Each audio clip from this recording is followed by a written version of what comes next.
see a large appear on the horizon. You're surrounded by journalists. Hold your position.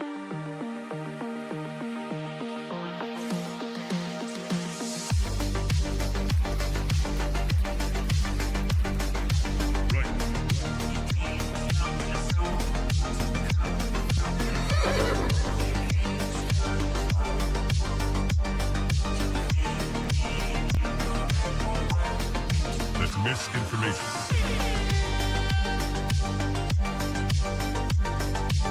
Marking clearing order inbound. That's just wrong. We are surrounded by journalists. Hold your position. Come, get up.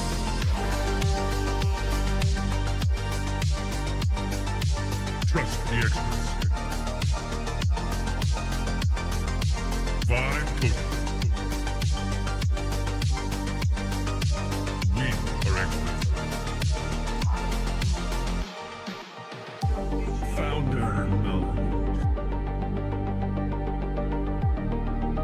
Vibe coding.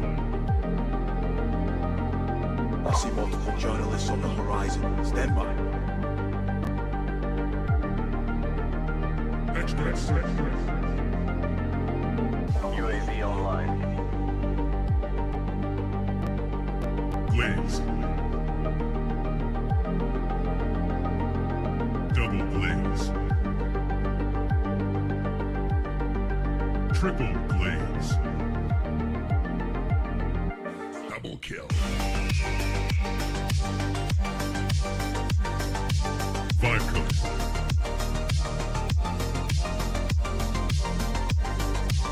Wrong.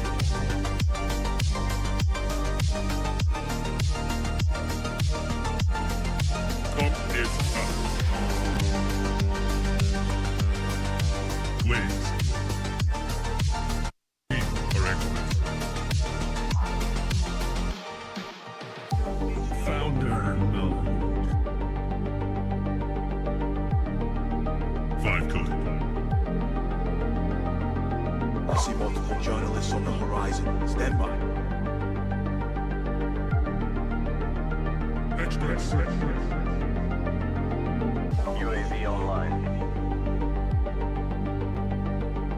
Glaze.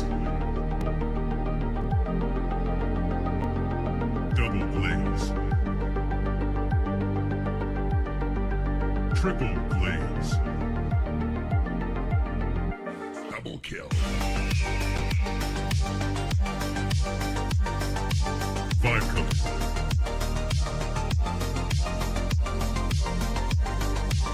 Wrong.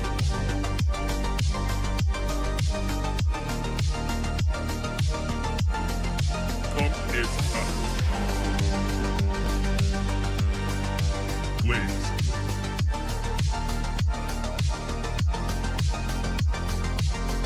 Team deathmatch.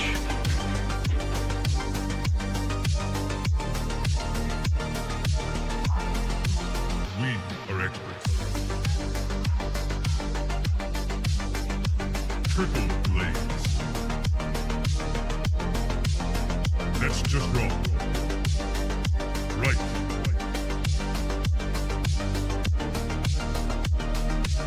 Marking clearing order inbound. Come, get up.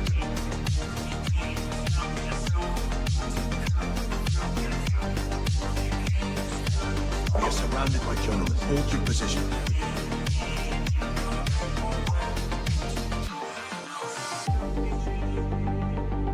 Strike one. Strike two.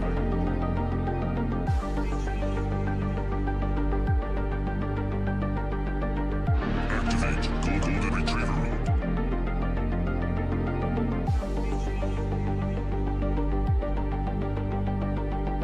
Trust the experts. Marking clearing order inbound. Vibe coded.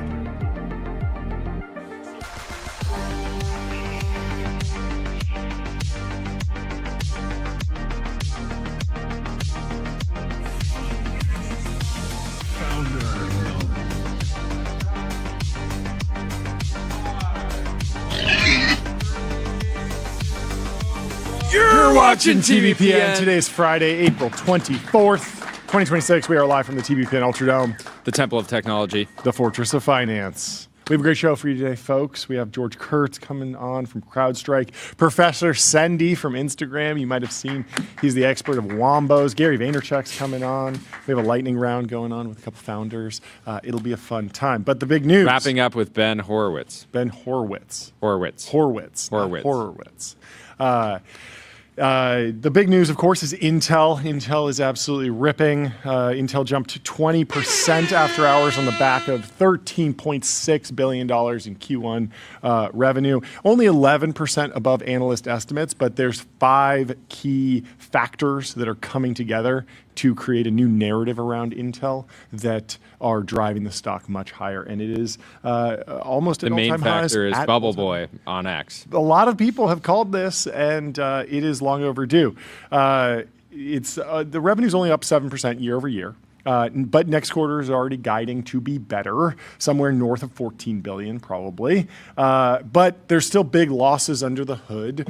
This quarter they lost $3.7 billion, not good. But that was mostly driven by one-off charges related to Mobileye and derivative payments tied to the US government's 10% stake. So if you strip those out, Intel actually earned $1.5 billion, which is much better than what people were expecting, which was basically break even. So the cruise ship of Intel is starting to turn somewhat, but the narrative has already completely shifted. So Intel is working again is the idea. The AI trade has mostly been NVIDIA. NVIDIA's memory suppliers, TSMC, power equipment, cloud CapEx, and a few software names that can prove real adoption. If you're accelerating your top line, you are an AI winner. That's sort of the rule of thumb. Of course, things might play out differently, but that's what's been happening in the market. Intel was the most embarrassing missing piece. Why isn't Intel booming when we're in a computing boom? It made no sense, but there were good reasons, and we'll go through them. The company that invented the modern CPU era, they missed mobile, they fell behind TSMC, they failed to produce a competitive AI GPU. They did fab a GPU at one point. They tried to get into gaming at one point, but they never really found traction, especially in the data center and the servers for AI training, and so they have fallen behind. And then they spent the last few years trying to convince the world that Intel could still matter. But now, oddly enough, the rise of AI agents, it's giving Intel a second shot. Do you have thoughts on Intel yet? I'm going to keep going. It's funny because at the moment that the U.S. took a position in Intel, it was like it felt like it was a bailout, right? It felt like that, yeah. And it felt like you would expect, okay, over time this is going to be very, very good for Intel to have that vote of confidence. But I don't think anyone was really predicting that it would go up quite this much in the span of just half a year. I think Ben Thompson wrote a pretty strong bull case for the Intel US deal. Basically, like you had to grapple with this idea of like, this doesn't feel like free market capitalism. I guess the only thing is like there wasn't this narrative around CPUs at the time that the deal was happening, or at least it wasn't a very public narrative. Yes. The bull case at that time that I heard most loudly was not the CPU boom. It was just overall chip. It was the 14, like the leading edge fab that basically by having the U.S. government as a shareholder, you see those dinners with all the AI lab leads and all the hyperscaler CEOs, and there's a world where there's another one of those meetings, and the government administration says, hey, we are backing Intel. I need all of you to commit to buy a ton of supply if Intel actually goes and builds the leading edge fab, which is going to cost them billions of dollars. But if they have the demand guarantees, then they will actually be able to go do it. Tyler, what was your take on that? Yeah, I think Intel has long been kind of the Leopold take, which is that this is the clear this is the company you want to own in the kind of nationalization world of Taiwan risk. What are we going to do if we can't make chips, in Taiwan? Intel's like the very clear strategy. Maybe it's like not working right now, but like at some point, this is not just like economics. This is like, okay, this is, national security. Like it's extremely important that we have this capacity in the U.S. And Intel's kind of the only one that's even like remotely in the conversation. No, that makes sense. So There were some predictions from AI 2027 and other folks in the AI forecasting world around the rise of agents that agents would arrive at this time. I didn't see too many folks who were predicting strong, valuable, effective AI agents really predicting the CPU crunch, but that's exactly what's happened. So AI agents need CPUs to do things. Training frontier models, that's still a GPU story, but running agentic workflows across data centers, orchestrating tasks, routing jobs, managing memory, handling inference workloads, coordinating servers increases demand for the boring old central processor. Intel's data center segment produced $5.1 billion in quarterly revenue, beating the $4.5 billion that analysts expected. And Intel's CEO Lip Bhutan said the next wave of AI is moving from foundational models to inference to agentic AI, and that shift increases the need for Intel CPUs, wafers, and advanced packaging. On the earnings call, he said that the CPU to GPU ratio is closer to one CPU for every 4 GPUs versus 1 for every 8 in prior years. And there was an interesting forecast from Lip Bhutan as well, but VK Macro says CPU to GPU ratio flipping from 1 to 8 to 8 to 1 is absolutely wild. That's just a completely new world to what we've had so far. This is from Evercore ISI's Mark Lapiesis. Has upgraded Intel directly from neutral to outperform and mentions that as AI workloads shift further toward inference and agents, the weight of CPU demand will rise sharply, and the CPU to GPU ratio could flip from 1.1 to 8 to 8 to 1, which is a massive, massive switch. I mean, I don't know. Like, that's kind of a crazy ratio. It is. Because, like, the lesson from the recent frontier models is that, like, the models are going to keep getting bigger. You're going to need way more chips to inference them. Yep. Like Dylan Patel was on Patrick O'Shaughnessy. I think it came out yesterday or the day before. And he's just saying, like, the models are going to get really expensive. Tokens are going to get super, super expensive. People are going to price out. So I don't know if I fully believe the narrative that, like, you need all the CPUs. Yeah. You're going to need way more CPUs than GPUs. I mean, that's all, folks. It really lines up perfectly. His camera is the main one that fits perfectly. The glasses land. I love a Friday show. Yes, that's a good point. But there is this. I think at least in the midterm, like there's like capabilities overhang, like, and just like one really smart AI system that's being inferenced on GPU can spin off a ton of CPU workloads and do a lot of things that require CPUs. Yeah, like I think even in the SaaS apocalypse, like you vibe coded Slack or whatever. It's like, well, that vibe coded system is running on a CPU, and if it took you, like, I don't know, 1,000 GPU hours, but then that system runs on CPUs that are running constantly for every user, you still wind up with creating more CPU demand out of the GPU. I think this take makes a lot of sense if you are like kind of long open source. We're going to have a lot of these open source models. Yeah. They're quite small. You can run them on like, small amount of chips, but you just have a lot of them. You have a bunch of agents doing a bunch of stuff at the same time. Yeah. Rather than the single model, inferenced on a massive amount of chips. Why is the horse here?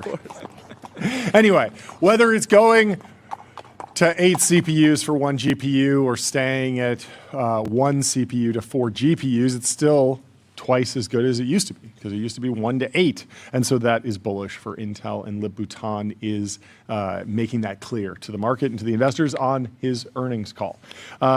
Then there's the wild card, the Terafab Elon Musk project. It's very exciting, but it's clearly further off. Elon Musk wants to build a massively vertical integrated chip manufacturing operation with Tesla, SpaceX, and possibly other Musk companies needing huge volumes of chips for self-driving cars, humanoid robots, and even space-based AI data centers. Intel is supposed to help design, manufacture, and package chips for the project. Now, the Wall Street Journal has a more cautious view today.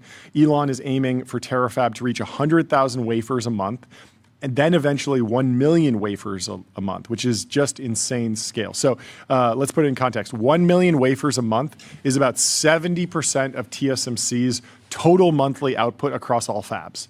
TSMC's largest fabs put out roughly 100,000 wafers a month into production. So you're talking about 10 leading class TSMC fabs at Intel just on the Terafab project, plus whatever else Intel is doing. So a pretty massive scale up. And TSMC's CEO, C.C. Wei, has said that it's just not that easy to build a fab overnight and get it up and running. So fabs take 2 to 3 years to build, and then another 1 to 2 years to actually ramp.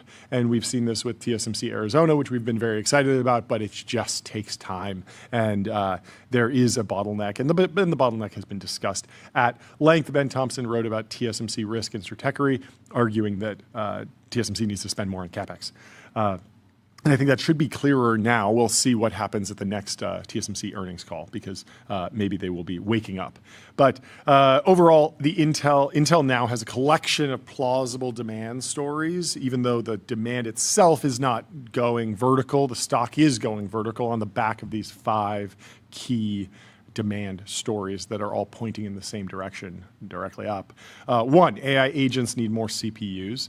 2, AI systems need more advanced packaging, a higher ratio of CPUs to GPUs. Intel can help with that. 3, the U.S. government wants a domestic leading edge foundry. This is just a national mandate.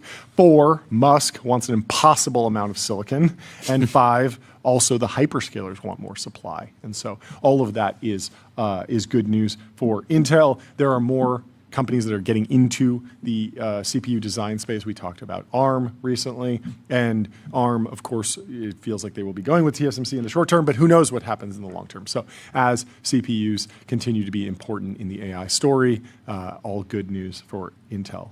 So suddenly investors are more willing to entertain a messy, expensive, strategic chip story than they were 5 years ago. Intel famously missed mobile, which meant TSMC ran away with enormous manufacturing volume and left Intel with a demand problem. Volume was destiny, as they say. As fab costs grew by orders of magnitude, meaningful demand was a hard prerequisite for continued growth. You can't grow if you can't build the fab that's on the leading edge, and you can't build the fab unless you actually have the customers. And so if you missed mobile, you just have this gap, and you have to jump over it with the help of the government, a bunch of other people, and the AI narrative, and all these different 5 key pieces. So the pieces of the puzzle are coming together now, and that's good for Intel. And it's also good for America's chip manufacturing prospects. So good news overall, and congrats to all the Intel shareholders that were believers early on and rode the wave. Everyone, every U.S. citizen. Every U.S. citizen. Congrats to all Americans. Every U.S. citizen. And every U.S. debt holder. So even the international folks that own treasuries are in a better financial position today. You got to think about what this does to Trump's confidence level. He's like, I enjoy a bailout. He's like, I'll indulge Spirit Airlines, American Spirit. Yep. I think he's excited about the potential there. Sure. But why stop at just bailouts, right? Why not start taking a position in hyperscalers? Yeah. He's like, look, I think I can move your market cap by 3x. Yeah. I've done it before. Yeah, and Intel was falling apart. Yeah. Imagine if he applied all his wisdom to a company already winning. Certainly possible. Jim Cramer's excited about it. He said in 13 months, Lip Bhutan took Intel from a possible and unthinkable bailout candidate to one of the wealthiest companies in the chip industry. There is a big 3 of CPU, AMD, Intel, and ARM. The agents need far more CPUs than these 3 can produce. So that means prices are going up, and they got the God candle. Yeah, look at this candle from the candle. Beiju. We love a green candle. Should be white suits today. Well, before we move on, there's some news. Justin Bieber brought Biebercella back from the dead. Later in the show, we'll tell you what this says about late-stage venture reacceleration. We're going to tie those two together. In other news, for more than a year, Silicon Valley has buzzed about Cursor's growth and whispered about its margins. Now on the cusp of a $60 billion bailout, Laura over at I mean, the information. Wait, they called revealed- it a $60 billion bailout? buyout. Okay. I'm sorry, buyout. Already Like, that is- We revealed the that hot is vibe extremely coatings aggressive. financials. $60 And billion acquisition, calling it a bailout. Look, it's not a bailout. It's their not. Margins were rough. We were just talking about it. It rough. got wormed into my head. Cursor had negative 23% gross margins earlier this year. That Amir says that is low for a company generating as much revenue as it is. This is the question of how sticky will Cursor be as a entry point to AI, as an entry point to inference demand? Can they reroute? It feels like with Composer, they have been able to retain a lot of customers. The company is still growing, and we know Cursor users who have stayed with the product while changing inference based on what their plan gives them. So they're a subscriber, and they will use whatever gets the job done for them within the budget of the plan. And so obviously, like, you see negative 23% gross margins, and you're like, whoa. And then you look at the SpaceX deal and the XAI deal and all the compute that's sitting at Colossus 2, and you think, oh, well, like, what will the gross margins be once the inference is happening on a Cursor trained model or XAI trained model, something that merges their lessons from Kimi and Composer with Grok, and all the different pieces of the puzzle come together? Are there going to be higher gross margins? It's pretty easy to imagine that the gross margins would increase, but we'll have to keep tracking it. Did you want to play this this piece from Patrick O'Shaughnessy? Let's do it. Let's play this clip of what Dylan Patel said on Invest Like the Best, presented by Ramp. Everyone's and like, okay, so Vanta Anthropic's just Ridgeline, won, right? WorkOS They and had Rogo. Mythos in February. They never even released it because they didn't feel the need to. They're already sold out. Their revenue's already adding $10 billion a month. And then you've got Opus 4.7 today, all before OpenAI's, alleged Spud release, which, media such as The Information and others have posted about. So clearly Anthropic is in the lead, right? And OpenAI is cooked. What's interesting is because Anthropic has such bounds on compute, and they can only grow it so fast, and sort of to the point of, Dario used to gloat about how OpenAI was being too aggressive on compute and Anthropic was more sensible in their scaling, and now Anthropic is like, fuck, I wish we had a lot more compute. OpenAI is able to pay the bills perfectly fine. In fact, they've raised a ton of money to get incremental compute in addition to the irresponsible levels of compute that they were buying from Oracle and CoreWeave and SoftBank and all these people and Microsoft, such as Trainium. Now they're getting Trainium as well from Amazon. But what's interesting is, if you were to say Opus 4.6, let's ignore models getting better over time. Let's just take diffusion of this technology. You and I may jump on the model immediately day one, but other businesses take time, and it takes time for people to learn. And so by the end of the year, let's say a 4.6 Opus tier model the economy would spend $100 billion on. I don't think that's unreasonable. It's spending $40 billion right now. Anthropic won't have enough compute to do that. And so, and presumably OpenAI and Google will hit that tier soon enough. Whoever hits that tier next, sure, Anthropic may get to charge 70+% gross margins, but if OpenAI hits it next, they charge 50% gross margins, they still get all of this incremental demand, and probably they also won't have enough compute to serve all the users. Sure, maybe Mythos is a model where if the world had enough compute, it'd be $500 billion of revenue or something crazy. There is such demand for these tokens and such limitations on compute, and we see this with H100 prices skyrocketing and the useful life of these GPUs continue to extend. It's pretty clear even the tier 2 lab is going to be sold out of tokens, let alone the tier 1 lab. The tier 1 lab will have better margins, but the tier 2 lab will be sold out, and probably the tier 3 lab will also be close to sold out. Economic value that the best model can deliver is growing faster than our ability to actually serve those tokens to people via the infrastructure. And so this gap will continue to grow, and the model labs will continue to have expanding margins until people in the hardware supply chain, infrastructure supply chain are like, wait, no, why don't I just jack up my margins? Oh, yeah. I love the that jam sound. is such I a love good that song. sound. Bill Gurley, let's see what Bill Gurley, let's check in with BG. He says, I find this conversation foreign, along with the argument that we are data center constrained or energy constrained. Historically, in markets, price is a leveler of supply and demand. If you have a constraint, you price higher. You don't have surplus demand. But in this market, VC dollars act as subsidies, as they did in consumer internet. Everyone believes if they have high growth, they get unlimited VC money. The biggest fear becomes losing market share, so growth at all costs becomes a game on the field. With that reality, you are always going to have some constraint because you You are knowingly choosing pricing that is out of whack with balancing supply and demand. It will continue until the major player feels they are forced to reconcile unit economics and profitability, as eventually happened in ride-sharing when Lyft went public. Until then, you by definition have constraints. We can't disentangle true demand from subsidized demand yet. Some of the incremental demand is being engineered by excessive VC money forced into the system. And the competitive dynamic between two companies that are losing massive amounts of money. No one can argue they aren't losing tons of money. Amazon and Uber maxed out around $2 billion a year. These companies could lose $10 billion or more in 2026. Yeah, it's a good point that the big labs are losing money, but it doesn't feel like that the revenue of OpenAI and Anthropic are VC subsidized heavily. Like it feels like it's funny. Semi-analysis is a good example. They spend millions and millions of dollars. They're not tokens, VC backed, but they're not VC backed. Yeah, that's what I'm saying. And their customers are not startups necessarily. It's like hedge funds and banks and stuff. So hedge funds and banks that are printing by betting on semis right now. Yeah, which is a different, which I'm totally on board with the Mag 7 are drawing down on cash flow and issuing debt and doing layoffs, and they're funding the they're subsidizing demand, right?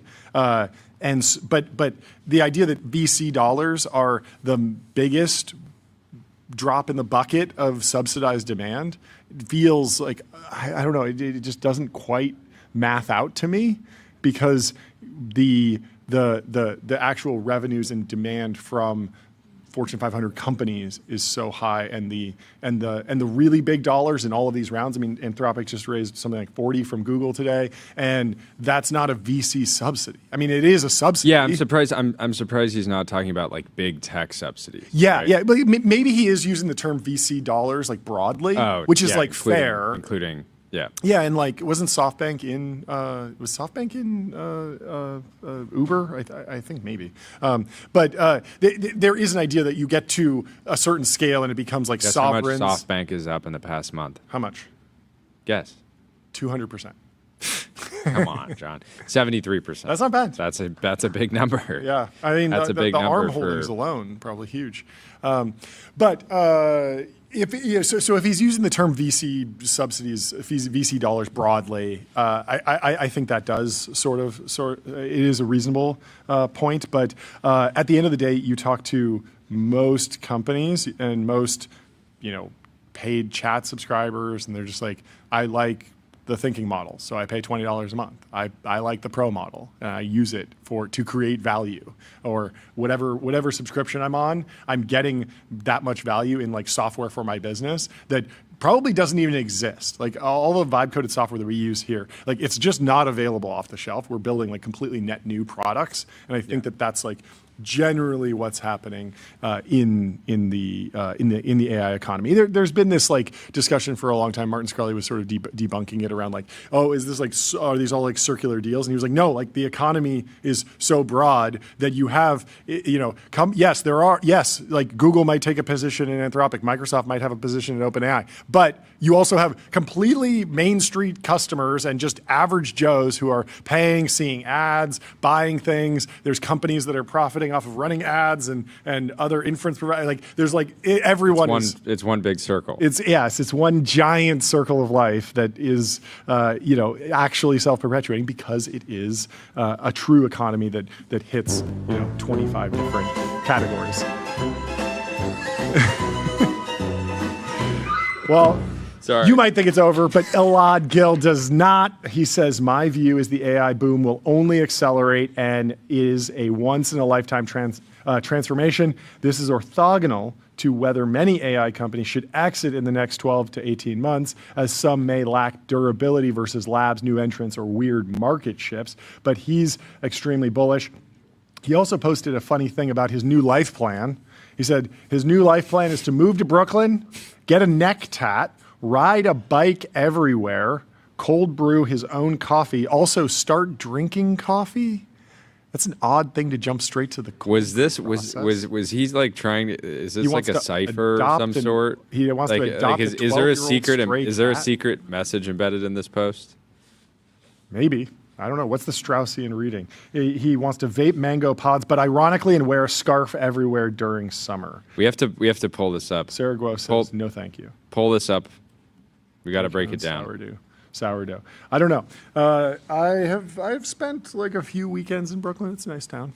I am not a fan of tattoos, so I would stay away from the neck tat. Although, who knows? I've seen some cutting edge neck tattoo technology that allows you to remove it very easily with certain light frequencies. So it can be sort of semi-permanent, easily removable tattoos. So if he wants to do this and then roll it back, I'm sure he can do this. It sounds like he might just want to spend the summer in Brooklyn. Ride a bike everywhere, brew some cold brew, and then maybe get back to capital allocation. Yeah, it's interesting. I mean, it sounds like he's advising his portfolio companies. Yes. I don't care how hard you're ripping. Yeah. A lot of you should probably exit. Yeah. Just given how much uncertainty there is. Well, later in the show, we have a fun story. A bear wandered into a backyard and took a dip in the family pool. We'll take you through it. Coming up later in the show, what this tells us about edge computing. Get ready for it.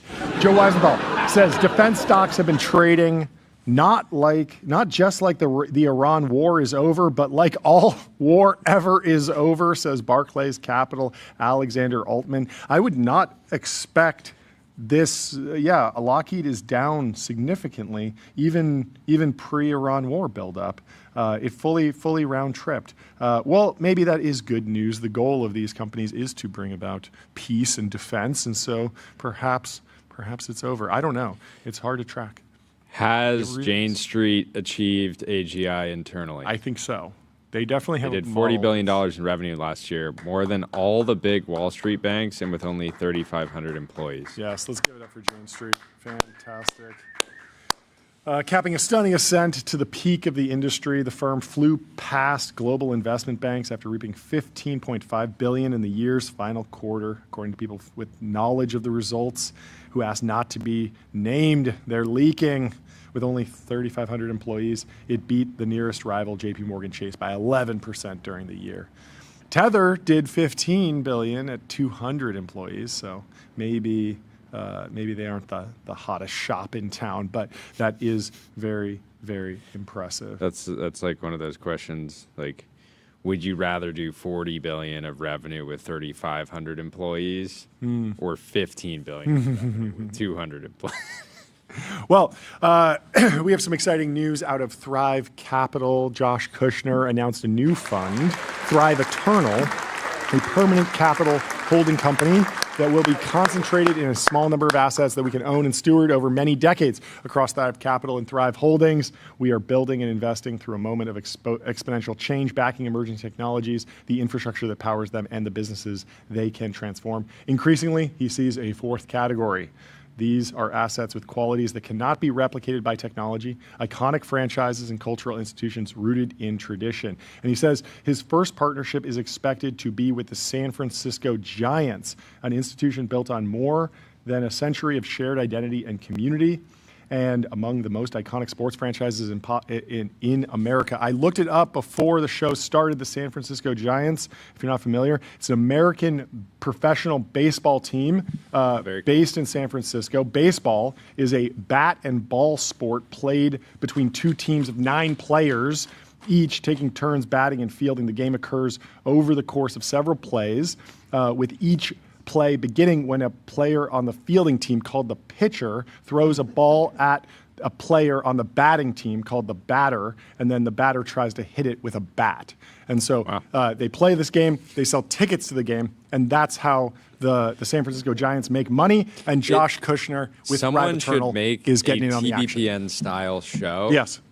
For whatever you just described. I feel like it would be very cool. That would be cool. If you had maybe a couple hosts, on-screen graphics, and they could provide kind of live coverage maybe while that was happening. Extremely educational. Well, we have our first guest of the show. George from CrowdStrike is back in the TBPN Ultradome. He's in the waiting room. George, how are you doing? I'm doing well. How are you guys? We're doing fantastically. Welcome to the show. I would love to kick it off with just an introduction on Project Quiltworks. What's new? Get us up to speed on CrowdStrike. Well, first, I have to congratulate you guys for your success there. So I got to start with that, but we can get back to that later. But Project Quiltworks is really it's a coalition that we put together with some of our largest global partners, like EY, like IBM, like Accenture, that's really focused on helping to deliver our technology to customers, as well as leveraging some of the frontier models to be able to identify very quickly and help mitigate the exposures that we're seeing with AI. Obviously, we've seen some of the news with Mythos, and I'm sure we'll talk about that. But the fact that there is such a focus now from the CEOs all the way down on where are my exposures, where are my vulnerabilities, and what can I do to mitigate it? So we put together a group of, basically some of the largest global security partners that we have to go out and be able to do this, because we have to do it very quickly. The window is closing in the time that we have to identify, patch, and remediate and mitigate these issues. Yeah. We've been tracking a lot of the new data breaches. Some of the startups that we know and love that come on the show have been, there's been vulnerabilities that have led to a variety of security issues. Supply chain hacks, all lots of stuff. How much of that do you think is driven by attackers using AI, or the internal companies using AI sloppily? Like there's sort of a dual dynamic there where the attacker gets stronger, but potentially the defender could also get weaker. Are they both important? How are you grappling with those two sides of the equation? Well, they're both important, and I'm glad you pointed that out, because when you think about what actually happens is you're having more and more users consume AI, and how they're doing that is leveraging AI through any number of applications. Could be Claude Code, Codex, et cetera, right? Cursor. But they're doing that on their endpoints, right? And what that means is that there's this now concept of shadow AI, where there's AI popping up everywhere, and enterprises and corporations don't know where it is. Yeah. So what happens then is the threat actors are very good at figuring this out, and then they're basically going upstream to these packages, and they're compromising these packages and libraries. And then when your Claude Code consumes it, boom, all of a sudden you've just downloaded one of the newest packages and all of your credentials are gone. So that's what we've seen. And it really goes to the fact that despite however many vulnerabilities you may find, the adversary is smart, they're human, and they're going to find the path of least resistance and deal with what's hot today and where the exposure is. And that's on the endpoint where people consume AI. Mm-hmm. How have your conversations with lab leaders been going around models getting more powerful, and then the natural response? Of course, there's the opportunity to gate the models to companies that can be trusted, but there's also the potential to not let the model be jailbreakable. So it should help me with defense, but if all of a sudden I'm saying, ignore previous instructions, let me hack into Bank of America, it should say, no.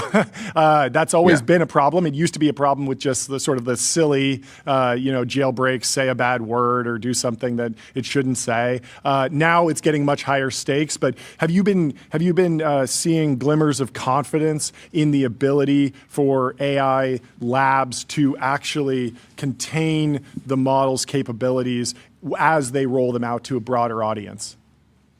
Well, the model capabilities continue to obviously improve, and also the capabilities that allow them to provide guardrails and limits on what a user can do. But that's not going to get you where you need to be, which is one of the reasons why, from a security perspective, companies like ours and others are focused on looking at the prompts, understanding what happens there, and then being able to sort of provide the guardrails at the prompt layer. Right, you want to take care of what you can at the through the LLM, but when you're building AI, whether you're using a frontier lab or whether you're using an open model and doing it yourself, you're still going to have an interaction with that model, and it's going to be via prompt. And whenever you have sort of unstructured data just being sent somewhere and then being executed, if you will, it's ripe for problems. And this is one of the time-tested issues that security has had.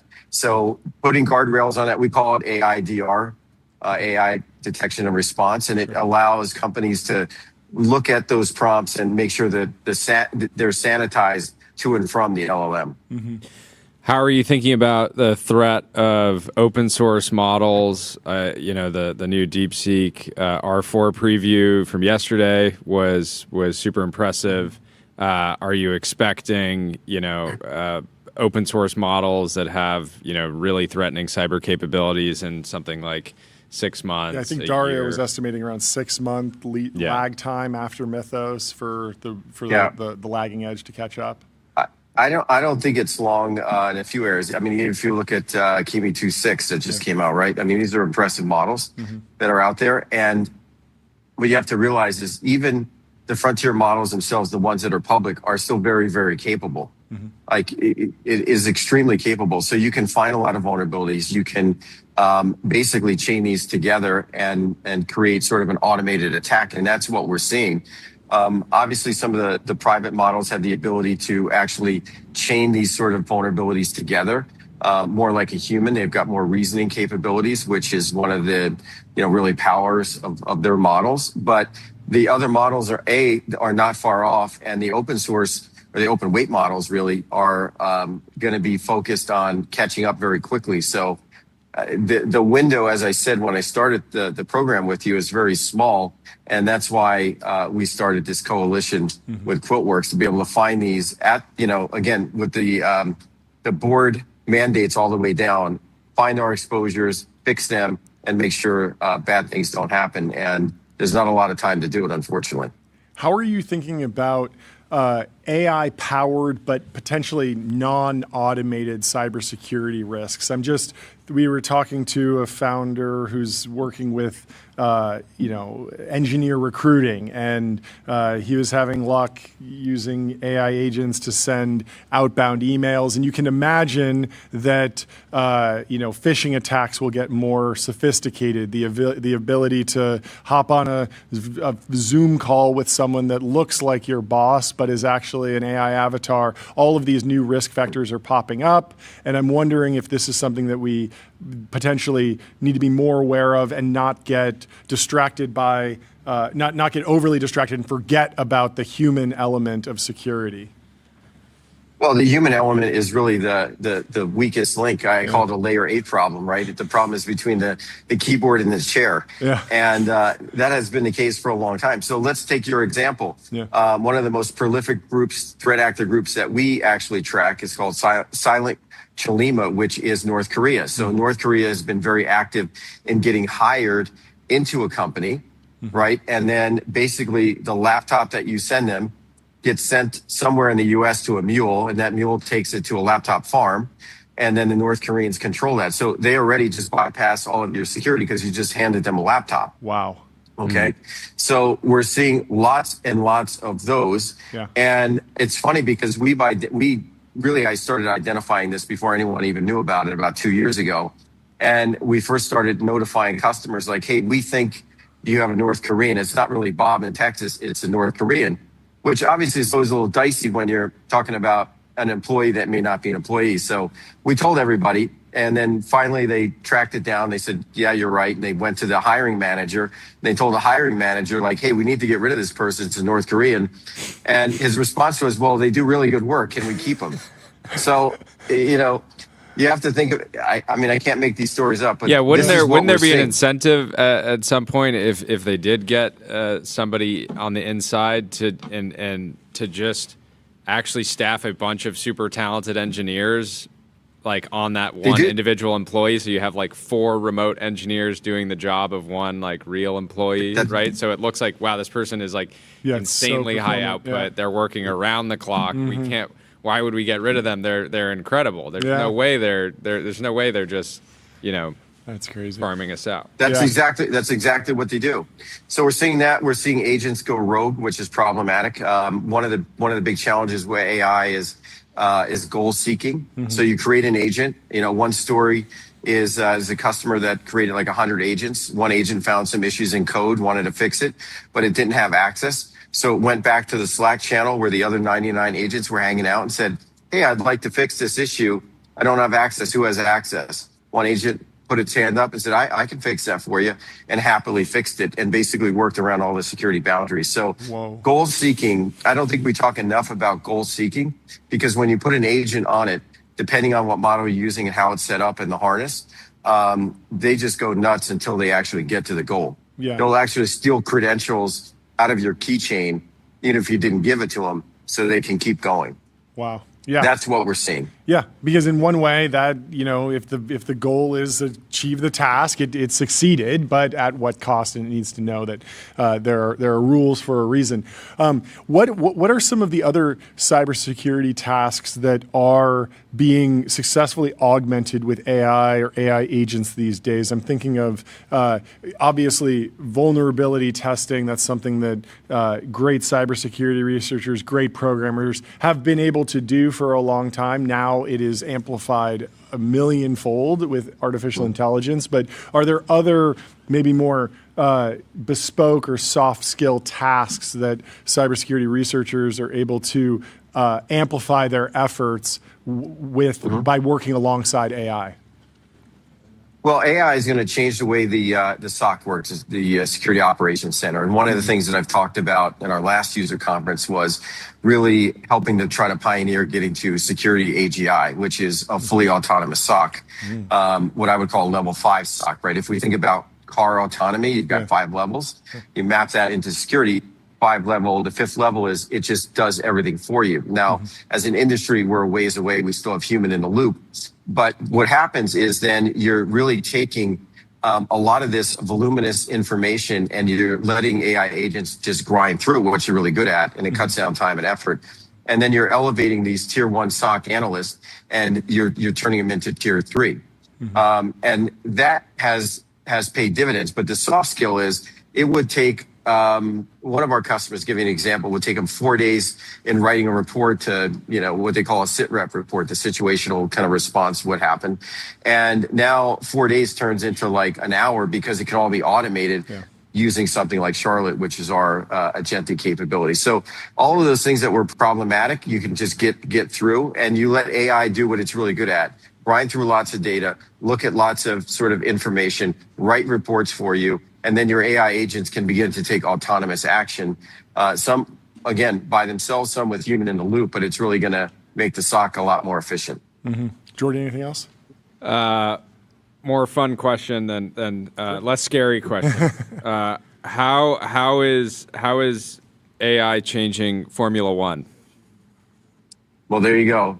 This is a great question. And it's interesting because I think there's different levels of adoption of AI between all the different teams. And one team might be, they might have be spending a ton on inference. Another team is like, we use radios. We're doing it the old-fashioned way. Well, what's interesting is there is some talk, and I'm not sure exactly where it stands, where AI will be part of the cost cap. So if you think about wind tunnel time and all the expenses, you have an incredible technology that can, dramatically automate things. All of a sudden now it's part of the cost cap, and then they're going to have to rein it in. So we'll see where it all lands. But that was some of the talk that has been happening, and I hope it doesn't happen because I think AI can really help things. But we'll see. We'll see where it all goes. And obviously, I'm trying to help out the Mercedes team in those areas as well. That'd be great. Yeah. Do you think there will be 5-10 years from now, do you think there will be you'll be able to look back and be like, okay, there's a pre-AI era and a post-AI era in Formula One, or will it be more subtle because a lot of these processes are just already so micromanaged and optimized? I think you'll see like a pre and a post. The challenge is you're going to have to run through a lot of the different engineers that have been in Formula One for many years, because just like in the corporate world, there's resistance to, well, what is AI going to do for me? And there's resistance in Formula One, in some cases from an engineering perspective, because, they're doing it themselves. They're the ones that are coming up with the calculations. And that's just the way they did it. And it doesn't mean they're bad or it's right or wrong. It's just the way they operated for so many years. So I think just as we see kids coming out of school, they're AI natives, right? They just gravitate towards that. And when you start to see AI native engineers, you're going to see more and more adoption of that in Formula One. That makes a ton of sense. Makes sense. Well, thank you so much for taking the time to come chat with us.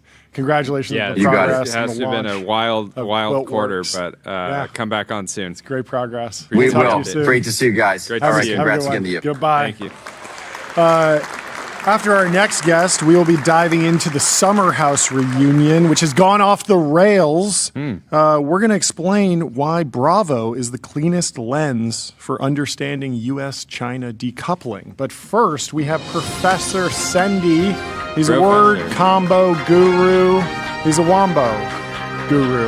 Welcome to the show. How are you doing? Hey, well, good to see you guys. Good to see you, Thanks too. for having me on. I appreciate it. We're thrilled. We're huge fans. We're huge fans. Honestly, I think I was pretty early. I will say when I discovered your account on Instagram, I did not have a single other person that I knew following your account. So you're day one. So you were one of the OGs on the channel. I think I'm an OG, and I kept sending them to John, and I'm like, this is the funniest thing in the world. It's so good. And so we've been trying to. That's awesome to hear. I love the original fans. You guys are amazing. You guys you're the ones that fueled the fire for me to keep going. So I'm glad. Okay, so let's get right into it. You're the professor. Introduce. Right. So this is a technology focused show. We've been using wombos in the show, but a lot of people in our world in the technology industry are not using wombos very aggressively yet.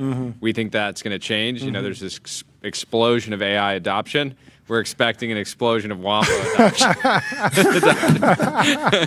Let's hope so. That would be amazing to see. You know, I've seen these wombos be spread amongst not just young people, but the older generation is starting to use them a little bit too. And I'm thinking about expanding it to sort of include some of the older generation's slang as well. And I've had some people request that. So I'm trying to expand this and try to make it more universal. Yeah. What was the first what really drew you to wombos? What was the first? Honestly, I saw a video and I basically they had put the low logical low state word together, and I was like, oh, I can just make this longer. And I just went ahead and added a word to it, and then it kind of blew up. It took off, and I was like, okay, I guess I'm pretty good at this. That's good. So I just kept going with it, and then before you knew it, I had basically the world's longest word ever said in one breath. So now, I have this, this crazy long word now that, people are trying to learn, and it's just grown from there. And now I'm just creating original wombos, and I'm sure you guys have seen, and everybody's seen that, people are using these wombos all over the place in schools and just out in daily life, and so it's really been a movement that I was not expecting. I love it. Can you one shot your longest word? Like, is it on command, or do you need to iterate through it? No, I can do it on command. Do you want to do it? Sure, I'll try it. Okay, here we go. Local logical state with the declare per flow. Let's get Spiala Persicasinator, what is it? Palooza Chella Mogin is Didimatilak and the one bounders at a geek and Alexander Jabanakalanable on a rapid eco hot tribute when you will Luperkirk flow and Lulu lemon and low Kirkalistic low hieroglyph go express Opotamian Kirkalistic workalistic codification, but the cover inhibited with the logical she finish she nominate some of the Kirkalo instrumental minimal aura. Wow. There we go. I wasn't expecting to do that. So. I can't believe you pulled that off. Are you actually a professor? Like, what is your background? How did you get into this? Was this just a side hustle that just went mega viral? Like, what is your story? Yeah. Okay. So basically, I'm not a professor in real life, but I have a master's in education, but I don't work in education. Okay. Got it. I don't have a background in words either. I used to be a rapper a long time ago. People ask me, how are you so good at doing this? How do you put these words together? And I just tell them, it's a natural skill I have. And then I used to do it back in the 90s. I was like one of the original white rappers from back then, before Eminem was even around. That's amazing. Wow. No way. Yeah. And so I've been doing it for a long time. Yeah. So. Yeah. We were reflecting earlier on. Born too late to explore the Earth. Yes. Born too early to explore the stars. Yes. Born just in time to be the leading expert on wombos. Yes, for sure. That's perfect. Yes. Yeah, we were reflecting on the fact that I'm not sure how familiar you are with this, but like the Silicon Valley in particular went through like a series. I mean, they call them portmanteaus back then, but wombos were very popular. You have Pinterest, Instacart, Instagram, and there were like 1,000 other companies where that was the default pattern for naming a company because the .com would be available. It would be very hard to go get, Interest.com or, order shopping, like grocery store.com. But Instacart was available, and so people would sort of mash these up. And I'm wondering if you've gone back and looked at any historical portmanteaus or wombos that have broken through and maybe need to be like revisited and reignited, or is it all just forward into the crazier and crazier phrases? I think it's mostly forward looking. I've seen a couple that were old school. So I know there was one that was like a calculator. It was like an old ad from the 1979 or something like that. Yeah. Wait, this is a calculator. Sure. This is a calculator that's a lighter too. Like if you want to smoke like while you're doing math. Boxy calculators, and it's got a little lighter thing coming out. We need one amazing. of those. That's amazing. Yeah, and so another word. So I haven't really visited a lot of older words. Honestly, so there was a word that came out in the dictionary the other day, choppleganger. So that word is actually not mine. So okay. I'm not. I know, but Merriam-Webster needs to to hire you. Yeah, like immediately and start getting. Yeah, I think they do. I want to get quiche penimus in there. Yeah, that's one that I really want to get. Explain that wombo for people. Explain that wombo. Yeah, so basically, quiche penimus is like one of the big ones that people are using, and so that's like quirky, niche, and then penimus is peak cinema analysis. So it's yeah. Sorry, yeah, I'm like the overachieving student. I studied, so we integrate these words. Yeah, I personally I use quiche Lorraine more. Yes, quirky, niche, lore, explain. Yeah, that's a handy one. You, professor. Yeah, so I love quiche Lorraine. I actually have a new version of that. I don't know if I can actually say it on your show. I don't know the limits, but so it's quiche Lorrainal visions. Oh yes. So it's basically like you take quiche Lorraine and then you mix it with anal visions. And which is I analysis. apologize if I can't say that here. Hey, we yeah, try we're and pretty keep it a little family-friendly show, but it's analysis vision, to be clear. Is yes, that right? It's analysis revision. So revision. It's basically, if you do one of those, you're basically just doing an analysis revision of it. Yes, correct. Yeah. How much time are you spending trying to come up with like when I think of quiche and Lorraine, I think of short usable phrases that actually could work their way into the American vernacular. Whereas with the local I don't think anyone's actually going to pick that up. It's more of like a stunt. Right. It's impressive, but it's a different style of content. I use Lorraine all the time. I'll say, John, Lorraine Intel's earning. Yes. But how much time are you splitting between these? Like, do you think that there's something innate about being terse and short that will actually allow a wombo to break through and ideally make it into the Merriam-Webster's dictionary? Yeah, I actually have a theory behind like how to make effective wombos like that. So I think like you're saying short wombos are good. Yeah. Something that sounds good. Yeah. It has to sound good. Yeah. So it's like the quiche, it sounds good. I don't know. It sounds nice when you say it. It sounds like a real some word. Words just don't work. Yeah, it's almost like where the pharmaceutical companies, they come up with these names for the drugs, and you're like, that does sound like a thing, but I never would have guessed what that is, and it doesn't sound just like you pounded on the keyboard. You got like Ozempic, which like sounds like a drug for some reason. It's just like, but it's from nothing, and those things tend to break through. Also, I feel like Choppleganger really jumped straight into Merriam-Webster's because it feels like with the very little amount of work you can reverse engineer it, and that also seems to be key to getting some wombos to break through. Is can someone take a guess and get 80% of the way there, and then sort of pique their interest, and then go a level deeper and understand the whole lore. Talk about the origins of non-shalash out. That's one that we've been using. That's a really good one. Once you know that wombo, which is nonchalant crash out, you just see it everywhere. You do. It's constant. It's everywhere. Yes. Every time I open X or Instagram or YouTube, someone's having a non-shalash out. Yeah. Yep, pretty much. So yeah, non-shalash out is basically when you look nonchalant on the outside, but then on the inside you're crashing out. So, I mean, I think a lot of people can do this. For example, that the CEO in McDonald's, when he was eating that burger, I'm pretty sure he was having a non-shalash out when that was happening. Yep. Yeah, he looked pretty calm on the outside, but on the inside, I'm pretty sure he was freaking out. He was fighting. He was in a dark place for sure. So with something like non-shalash out or any of these other examples, how much of it is there is a phenomenon that, because a non-shalash out is a thing that we didn't have a word for in English before, but it has existed probably for entire human history this has happened. But how much of it is you see something and you say that deserves a Wombo versus you're just sort of grappling with different phrases and then you piece it together and then you find examples. Another example from the professor, capsulutely. Capsulutely. I would use this personally if I know someone's just basically BSing, kind of like lying to me. I'd say capsulutely. Yes. You know? But you want to agree. Well, here's the secret. Okay, so I'll let you in on this. So when you make a word, if you find an opposite word and you kind of make the word a paradox, so like a non-slash out doesn't really make sense, right? Because it's like, how can you be nonchalant and crash out at the same time? But when you put them together, you really think about it. All human behaviors are kind of paradoxical. They all have like, you know, this aspect and this aspect. So like another example would be figuratively. So that's figuratively and literally. How can something be figurative and literal at the same time? Yeah. But it's kind of possible if you really think about it. You can like literally mean something figuratively, or you can figuratively mean something. Yeah. Or you can literally mean it halfway. You know, this is the Hegelian dialectic. The thesis and the antithesis create the synthesis. Right. Jam them together, and you can really come up with some beautiful wombos that way. That's really kind of the secret to a lot of it, for sure.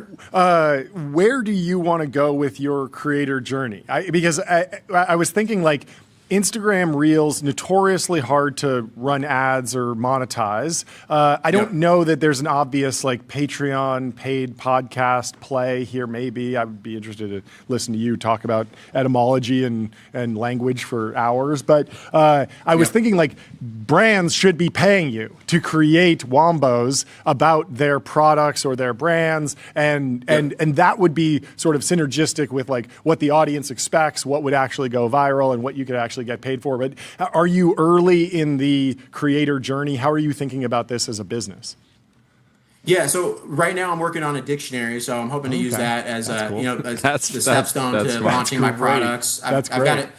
Yeah, so I think coffee table, like a coffee table book, like the great book of wombos. You know, something you can proudly place on a coffee table. It's a conversation. I want to have a book like where I can put it on the table and people can just like flip through it. I want it to look real nice, and I want it to be like a really great item to have. But also, like a coffee-fictionary, a coffee table dictionary, a coffee-fictionary. We're working on these.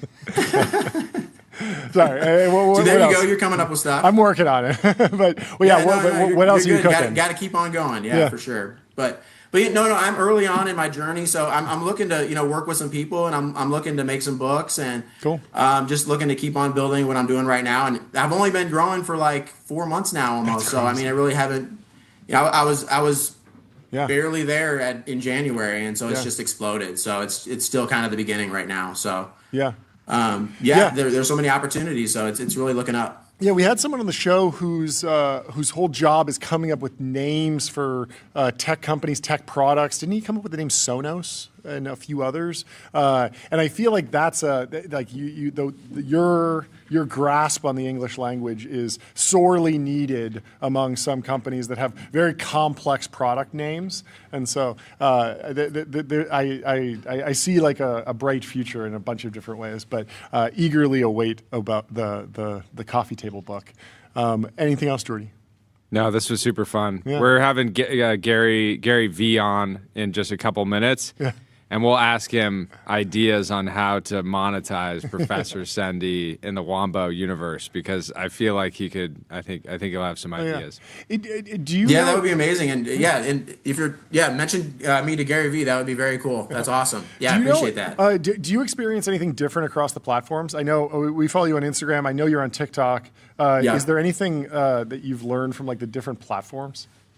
Definitely. So TikTok, I think, is more for discovery. Okay. So if you do something that's completely novel, that video can really blow up. Yeah. I think Instagram is much more generous with its views.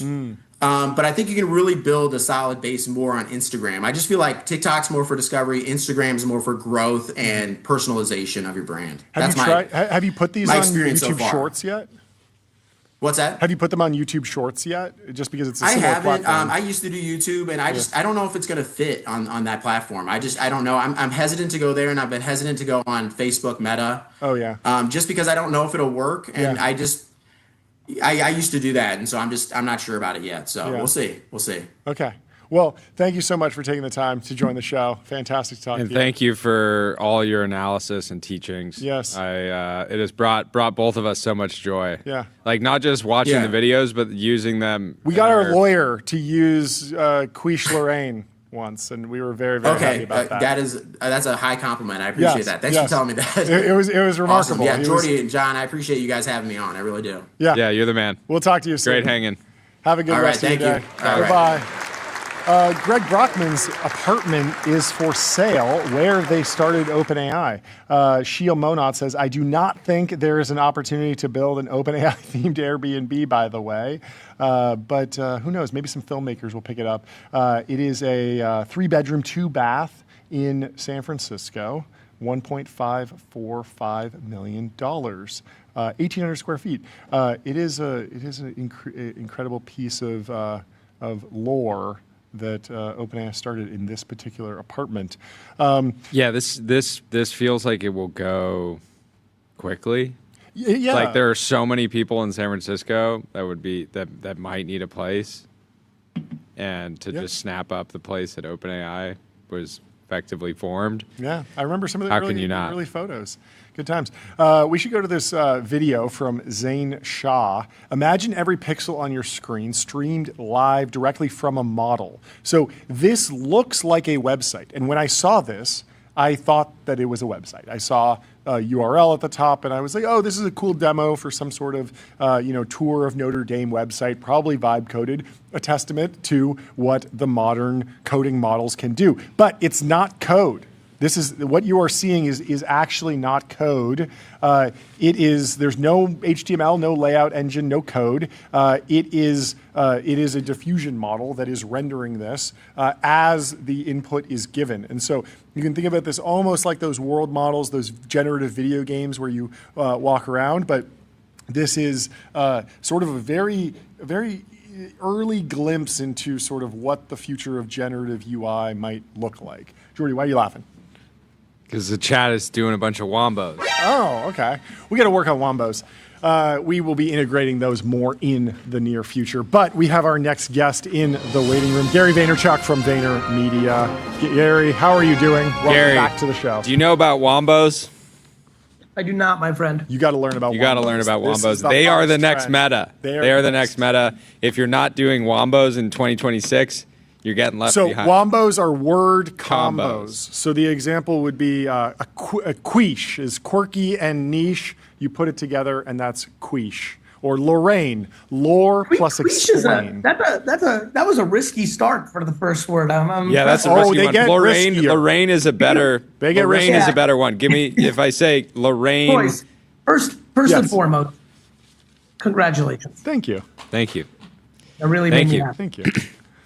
I remember our very first call. I think it was in Q1 of 2025. So we were just maybe like just a few months into the show, and you, even at that point, we were very, very, very small. I think we had maybe just gone live a few times, and you told us, go harder. You guys, you said go harder. We were already going pretty hard, but you said go harder, and we certainly did. So and go multi-platform. That was really huge too. You were very early in, like, why don't you have a newsletter right now?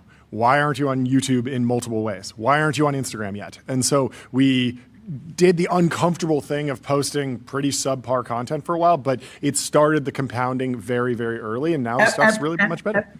Everything starts subpar, right? Like when you start working out, or when you start singing, or drawing, for everybody who's watching right now, every business, every personal brand, every B2B, every B2C, to not take advantage of the attention media landscape that's in place right now, it's really uncomprehendable to me.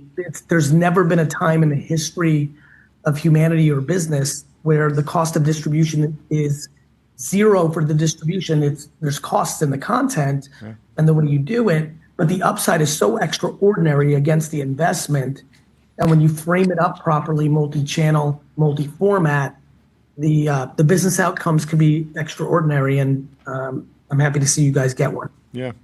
Thank you. Are you? Is it funny that is it funny to you that it feels like it feels like in some ways we're like a decade into live streaming, and yet 2 decades by some measures. Well, yeah, 2 decades by some measures, but like Twitch has been big for a long time. There's been so much attention there. Yet I wrote this book in 2008. It came out in 2009. Crush It. In the back of the book, I talk about Ustream and live streaming. Yeah. Yeah, I mean, it ebbs and flows. And to your point, I can't even comprehend the economic impact live social shopping is going to do over the next 10 years for humans and consumer businesses. Yeah, it's all the same stuff, brother. It's always been around forever, and it's always the beginning, right? Yeah. It's just kind of the way consumer behavior and human behavior works. Yeah, it does surprise me how many more people have not replicated the very, basic strategic framework that you guys executed in this genre. Well, the interesting thing is there's easily been 100 shows that have taken some level of inspiration from what we're doing. It's still very, very hard. It's still very, very hard to break through, right? It's not just the overlay and the format, but I have been I've been very confident. I've said this on podcasts for, we've talked about this going back probably 6 to 8 months ago. You should take this format of a live stream and you just add an extra level of production beyond. You just have a laptop there and you're hanging out and you apply that. The example we'd always talk about is cooking, where all you need is a cool kitchen. That's your set. You have a couple of cameras, so you have different angles, and then you just say, hey, every day at 3 p.m., I'm going to cook dinner. This is what I'm going to cook. Here's the schedule. You can make dinner with me. And I think that that's an entire niche that you could build around. You could integrate guests into something like that too, so you have different content creators coming through every day. And then I think you can apply that to a bunch of other things. Sports has honestly been the most advanced in terms of live streaming. So credit to them. Yeah, I mean it's there for the taking. A lot of things are there for the taking. Yeah. How are you thinking about how branding and marketing will evolve? I had this interesting moment this week with the GPT Images 2 launch, where suddenly any brand, basically fully democratized high quality product photography. Now there's still categories where I don't want you to AI generate the product photography. Even apparel is actually interesting, where fit matters a lot. And so if you generate a bunch of AI images of your shirt and then I buy it and it doesn't fit well, I'm not going to be happy about it. But for a bunch of categories, it's cool.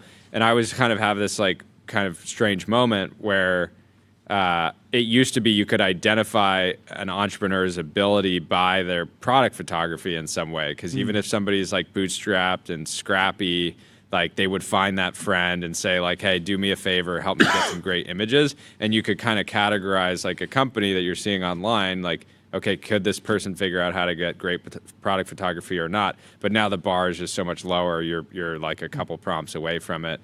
And so it feels like it's going to be harder than ever to stand out online. Well, I mean, there's a lot there. I mean, we just got done talking about how hard it is to stand out online.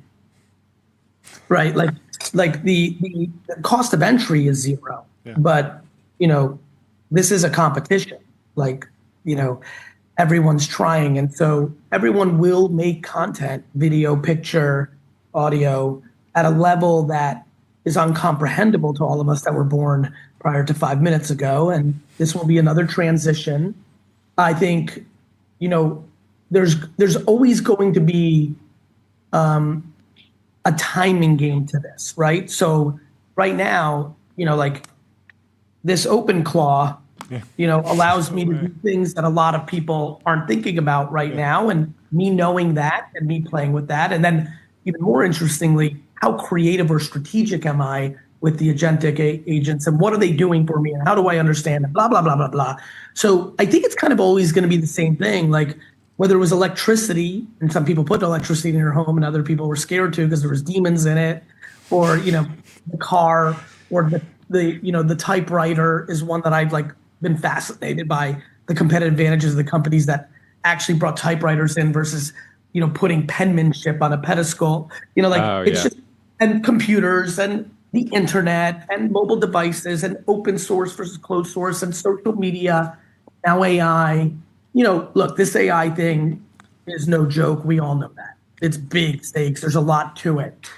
But, I still think whatever that human was to being scrappy to find their friend for the photography, that scrappiness is going to be deployed into something else. Totally. Right? Totally. And so I also think, right? And I also think that we're about to see the explosion of analog, right? Like, I think this barbell that I keep thinking Totally. about. I've been thinking like, okay, you want to start an apparel brand? You want to go on Instagram or TikTok and duke it out with like 10,000 other brands? Or why don't you like find somebody that has a retail store that they can't rent out and like do a deal with them and just try to get big in your hometown again? And my argument would be and. Yeah. Right? Like to me, this extreme AI, I think, is creating extreme analog. I really do think it's a barbell. I think in the next 10 years, obviously it's 2036, but I feel like it's going to feel like 2050, which actually is bringing the rise of 1950. I couldn't be more impressed with what Ari Emanuel and others are doing that are investing in all these analog businesses. I could not be more interested in physical retail, in event-driven businesses, in concerts and venues. And I think the rise of analog, I have a restaurant business, part of a restaurant group. I keep pushing my partners who are really operating. Let's open a restaurant that makes people check in their phone as soon as they walk in.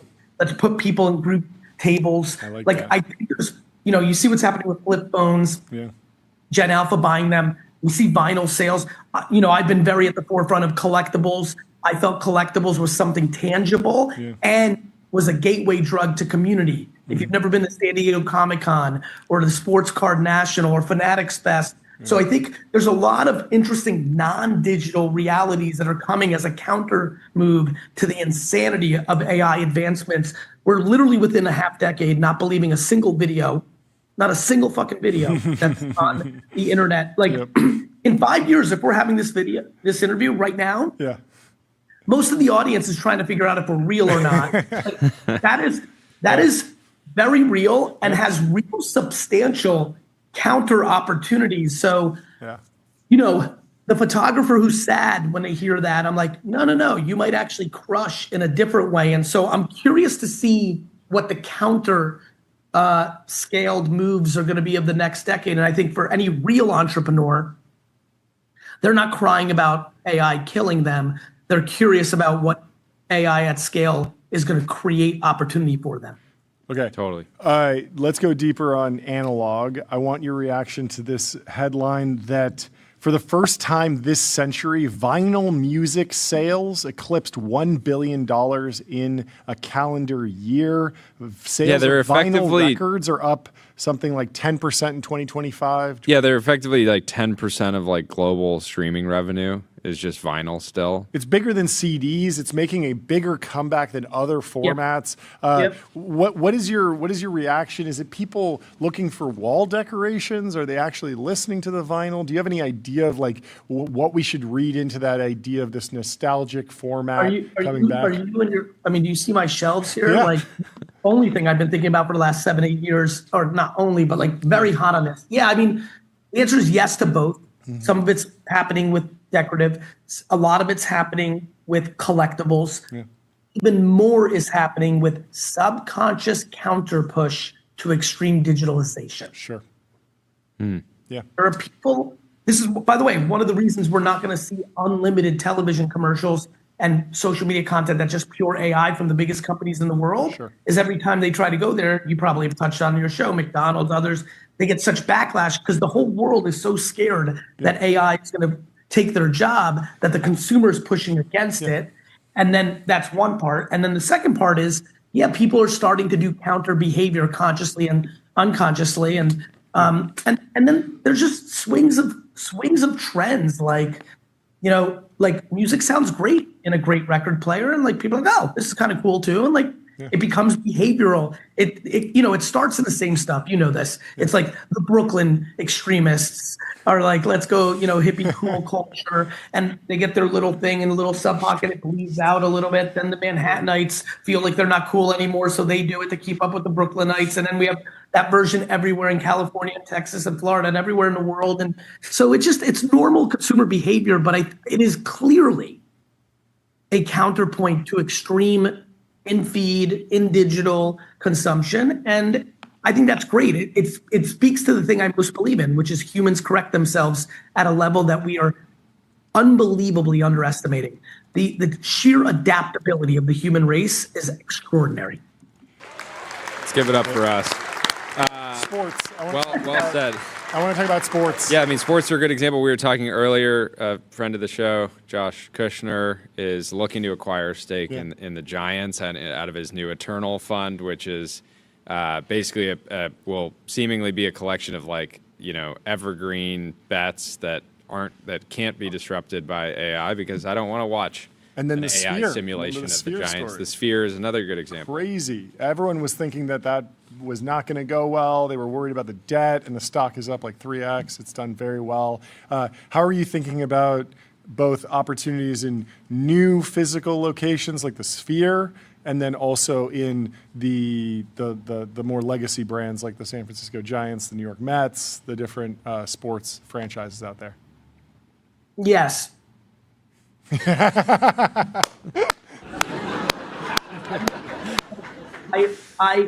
really interesting. I'm going to tie a couple things together. This distribution channel that you and I are on right now, right? Mm-hmm. The fact that there are people watching. Yeah. In a way that 40 years ago, somebody would have to say, you guys are good faces and you look good and you're charismatic and you might get a shot on this distribution. This decentralization of distribution, along with this analog and not disrupted by AI thing, is why 6 or 7 years ago I started investing very heavily in alternative sports. Mm-hmm. So I made a big bet on pickleball that I think is going to work out quite well. Yeah.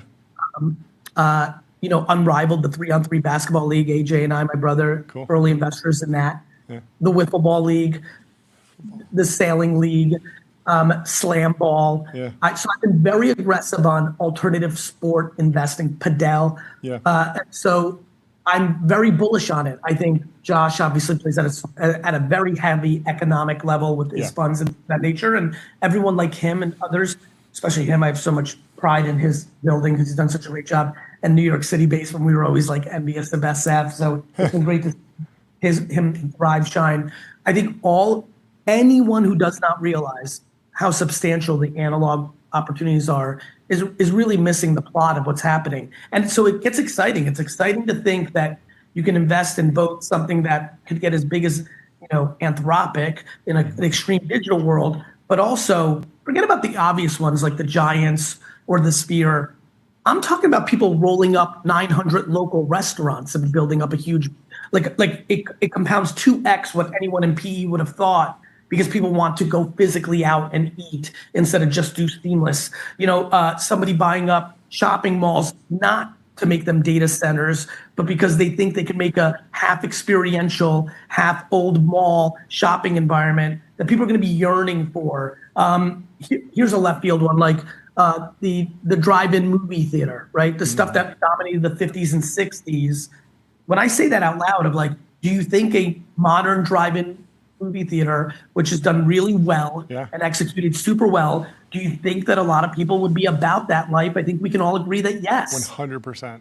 Yeah. And then what happens to the person that does 39 of those and has a real business and flips it? So I think it's a really cool time for a lot of us that watch this show where like, oh crap, we can play on either side of extreme digitalization or analog, be creative. Well, yeah, the beauty, give the example of somebody making like a modern chain of drive-in movie theaters is like, you get all the benefits of AI still. You get to use it to instantly respond to any customer message and help solve problems. What about this? Now we're nerding out. What if you have 40 of them and now this is 7 years from now and you start showing your own films that you make in AI and build your own IP through your own analog distribution? Yeah. Oh, that's interesting. Yeah, I could see doing that for kids. Yeah, totally. Like maybe slightly lower bar, but you create your own kind of kids content. That's again, a lot of things I do get more obvious later. I got made fun of writing that book. Yeah. Anyone can personal brand on Twitter. Now it doesn't look so funny. No. I mean, who's laughing now? Who's laughing now? Yeah. But when I started building VFriends and like building this Pokemon Sesame Street thing, yes, there was a lot of blockchain in it, but it was a lot of my smartest friends in Silicon Valley 5 years ago were like, this AI thing is percolating. You know, it was a little more slang for machine learning. And then it obviously got accelerated real quick. But like, I believe in a lot of this stuff. Well, speaking of people that are watching the show, there is an army of people named Ryan in the chat, and they want to be acknowledged by us. So I'll ask you a question about a Ryan from your life. Can you tell me something you learned from Ryan Serhant or Ryan Holiday or maybe Ryan Harwood? Do any of these names conjure any interesting stories or life lessons? Yeah, the Ryan Mafia is good. I mean, Ryan Harwood, I've learned nothing from. Zero. Absolutely nothing. So let's just put that on the desk. You know, Ryan Holiday was definitely the individual that I was like, finally put a word to kind of how I was living my life, right? My mother's my hero. She taught me just how to be a really happy human. You know, I thought it was immigrant, and I thought it was simplicity, and I thought it was, you know, love and health over everything, and truly, truly not just cliche bullshit, but live your life that way, even if you're an entrepreneur and a capitalist and want to compete. But when Ryan Holiday started talking about being a stoic and stoicism, I was like, oh, like, you know, like I was like, oh shit, that sounds like, oh, that's interesting. And so I think that that's one for him. Sirhan, you know, is a fun one for me because a lot, you know, he's obviously playing at such a big personal brand level now. And he had that TV show on Bravo and then it was off the air. You know, his curiosity and humility was amazing. Like he was always around our ecosystem and he really learned to play the playbook. I've lived, you've lived, he's lived so much of, you know, now he's back on Netflix, but he had a really great era in between his television moments of really winning on social and going all in. And I'm really proud of him. And Harwood is just a dear actual friend. He's family, not even friend. And so he's taught me that. I'm glad you circled back because I was like, damn, he's taking shots. You know, he's a Long Island boy. I'm a Jersey boy. I think anyone from our part of the world knows, like, taking shots to your brothers is like the ultimate form of I love you more than anything. I think literally from 1985 to 2000, 98% of the words out of my best friend's mouths was highly disrespectful in my direction. Of course, that's the best. That's the only way to do it. Ryan Holiday wrote, "Trust me, I'm lying. Confessions of a Media Manipulator at 25. Should more young people write books?" I talk to some brilliant young people every day on the show. A lot of them fantasize about writing a book, but it always feels like it's something that needs to come with wisdom, and needs to come with being 40, 50, 60. Yeah, do you get a lot of wisdom? But part of it's like you're generating wisdom through writing, thinking deeply. Do you feel like... I think of it this way, man. I think it's weirdly back to my barbell. I think people that have something to say will probably be best at the barbell, you know, meaning it's kind of like someone's first album. You had your whole life to write it. Right? Yeah. And then, so I don't know, for me, speaking for myself, like, again, back to the books, like when I look back at that, I'm like, and I'm pretty like, kind of feel good about myself. And me and me have a good relationship with each other. But even I look at it and I'm like, how the hell did you write that in 2008? And then to your point, I think my next best piece of work will be when I'm wrapping it up and I can synthesize all the good stuff. So I would wildly encourage, especially the kind of characters you guys hang out with, they have a lot to say because much like I had in my youth, I saw things others couldn't see because I wasn't playing by yesterday's rules. I always say fresh eyes are dangerous eyes. You know nothing, it makes you dangerous. You can really innovate. And then I think those people that, you know, have sustained careers and can have years of wisdom and chapters have a lot to say that can really wrap up and bring value. So I think most people, if they're going to be in that game, are probably going to write their best book first and last. You partnered up with Masterclass. Yeah. Tell us about it. You know, 15 years ago, anything that looked like Masterclass, like selling stuff, was really scammy. Like I grew up in the Web 1.0 era, and like I stayed away from a lot of subscription, Patreon, OnlyFans, Masterclass. Like selling information was really dirty in 97, 98. $150 ebook that was straight garbage. Yeah. I want to give Masterclass some flowers. Like when they first kind of hit the scene around that era, we were just getting into the earliest stage of where we are now, where premium content, Substack, Beehive, like now it's respected, which is amazing. And I think is great for a lot of individual writers and contributors.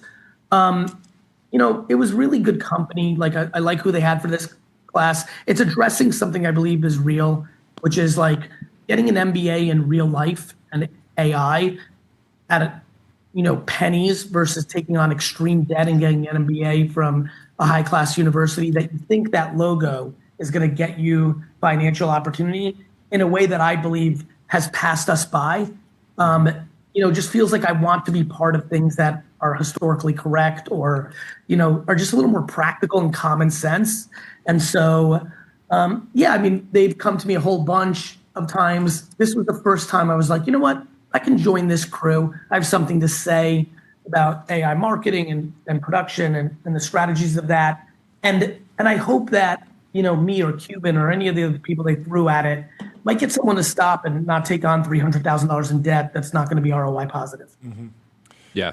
Well said. What are you hearing from sort of like Fortune 500 CMOs, like larger company marketers around how, if anything, they should change in the world of AI around their marketing mix? I'm giggling because we're going to wrap up here, and I'm actually going to take your question, but try to give an extraordinary amount of value to everyone that I know listens to this epic show. It's not what they're saying, it's how they're acting, which leads me to the following sentence. Mm-hmm. Everybody who's watching is highly invested in big companies that spend a lot of money on marketing. Your marketing department is wasting 93 cents of every dollar they spend. Okay. We are living in such a radical transformation of the mid-funnel dominating, not the upper funnel and the lower funnel. Sure. Us three right now, we're on mid-funnel. Yeah. We are producing content. I was born in the mid-funnel. This is what's going on in my life. I'm kidding, right? This is a production day. Yeah. This will be post-produced into creative that will go into mid-funnel, organic, social. Yep. And the things that do well will go up for brand and down for performance. Mm-hmm. Every brand on earth should be spending 20% of their entire marketing budget just on social media organic production, because the mid-funnel and TikTokification of social has eaten up the world, and we should spend no media dollars against creative that we're guessing for the big campaign. And then when I tell you every Fortune 5000 company is still doing guessing on the upper funnel, sponsorships, ridiculous shit, and in the lower funnel, 2016 A/B testing, beta frameworks, when the mid-funnel ate up the whole world, and you guys are winning, Ruins is winning, and any personal brand and many other businesses.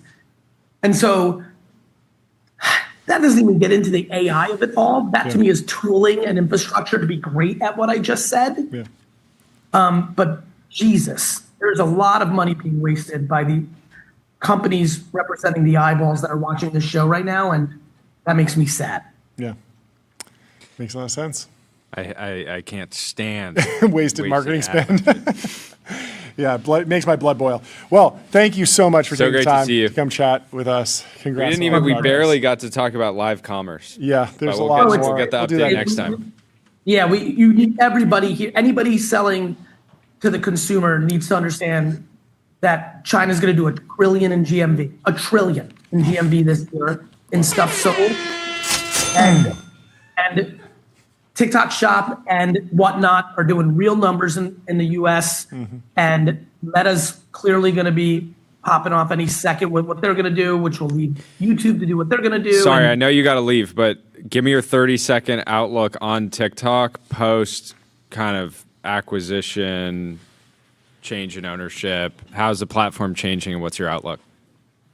I felt nothing. I haven't done any real homework on any like corporate structure or what is going to be the vibe. I know, but will the new owners be willing to like subsidize TikTok Shop? Is kind of what I'm getting at. They don't need to. It actually works on merit. Okay. You only need to subsidize shitty shit.